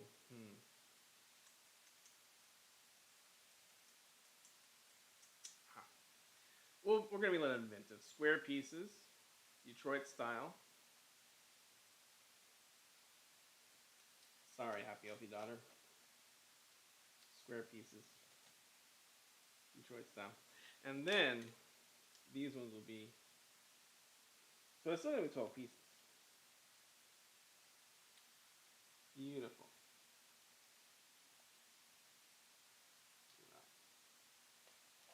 Alright, now I gotta choose the, oh, this one right here. This one stuck out. How do we want the triangle pieces? Because whoever doesn't have triangle pieces. Alright, now the dough, I can feel it. It is a little soft. Happy, healthy wife won't be happy about that. So I could have left in the oven a little longer before I put the toppings on. Or you can put less vegetables. What makes this crust soggy? All the vegetables. But I feel this one a lot less soft. Yep, a lot less soft. But it's all the stuff from the vegetables. The bell pepper leaks. The tomatoes can leak. They didn't really leak though. Tomatoes didn't because they're the way they are. But bell peppers will leak.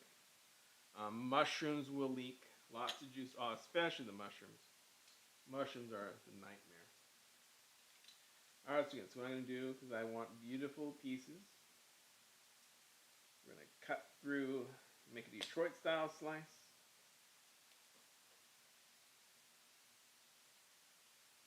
Still going to be, this is the everything pizza. Oh yeah, this looks good. Everything pizza.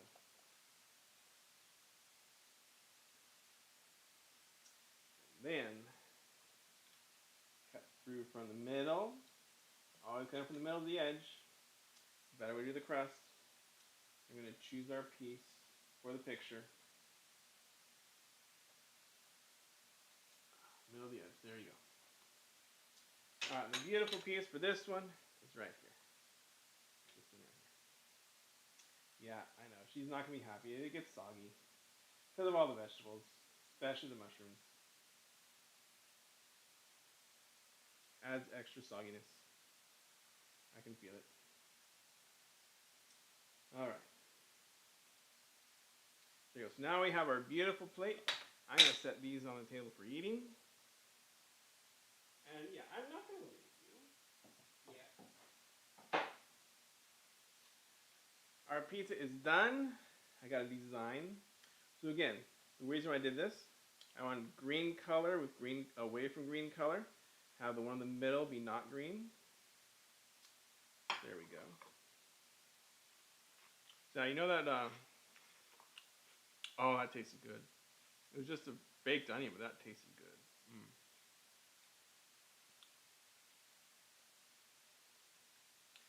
So that's how you kind of design, if you want to design a plate for pictures, that's what you want to do. Color is very key. It's also key to try not have any sauce on the plate. You want the plate very clean. usually, unless you're going for something strange. And we're gonna take a picture of this piece of this beautiful piece, and then we're gonna eat it. Yes, we are going to eat it. All right, so let's take a picture of that. Let you still see it. Want to take a picture? And so we're gonna replace the thumbnail of my previous pizza with the thumbnail with today's pizza.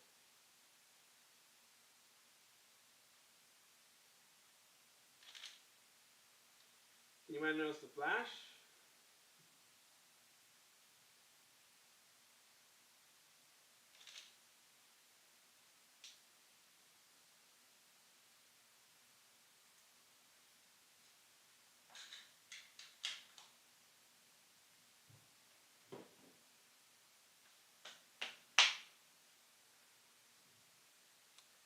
And that is our pizza.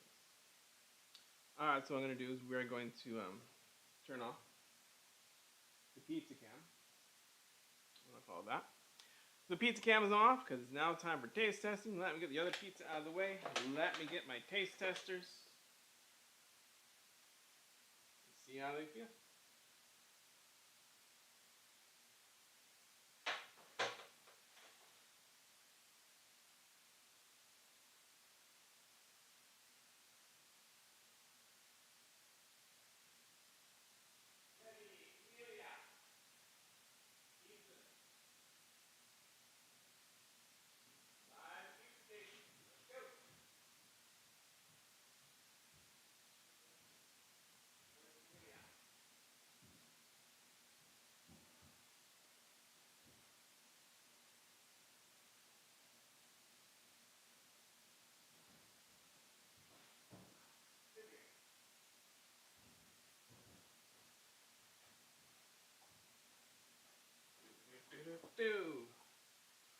Over here. Step onto the stage. The live stream. The live stage. Alright, so you can tell which one's yours, right, Teddy? Hopefully. Yes, I can tell which one's mine. Can you tell which one's yours, Camellia? I type it in. Can you tell? Yeah. Which one? You are correct. Okay, so let's move this way. Alright, so have all it. taste? Yep. Okay. Go for it. I know which kinds you guys like.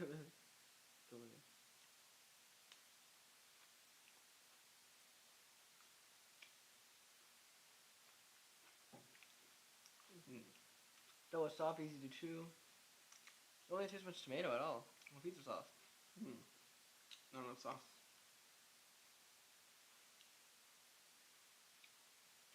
Mine is good because you get the crunchy pepper that adds texture, and I like the mushroom flavor. And then the cheese is nicely melted, and it looks good. A lot of meat flavor on mine. I don't taste pineapple too much, but it's how it's there. Wow, and it was loaded with pineapple. This has a little bit of everything except pineapple. It's got the crunchy from Camellia's onion and bell pepper. A nice soft tomato. It's got the pepperoni flavor. All the meat flavors in there. Even the I can even taste the rotisserie chicken in there. No pineapple to speak of, but cheese. It's there, and it's like I said, the sauce wasn't very. Maybe I could have doubled the sauce. It might have been better. But no kidding. Sauce was good. Enough sauce. Okay, so they like the sauce. I could have probably added some more sauce, but we saw sauce there. So can dip in the sauce too. I got sauce ready to go. So there we go. So we've had the pizza. You have hope maybe you made the pizza with me. If you did, you can let me know in your comments below what you thought of it. How did it taste? Did you do good? What do you guys think compared to my usual pizza? Pretty good, yeah. It's good. The crust is better this time, I feel like. Oh, better crust this time. Yeah. What about Soft, you? easier to chew. Gonna try the crust? Look at that. Didn't try the crust? What's better? Crunchy, so the crust is better than usual. Alright, so we had a good crust going. Maybe some might like a little more sauce. Dara like it just as is. Alright, so it was a good, successful pizza. Hopefully you've enjoyed watching me make a whole pizza and enjoyed some of the stories I've talked about during this time. And you know, you can watch this later. If you watch this on replay, you can watch the whole thing, all 3 hours. 3 hours, right? Yeah, all about 3 hours of this. And I hope you enjoyed watching in real time how you can make a homemade pizza in about 3.5 hours. I'll see you guys next time.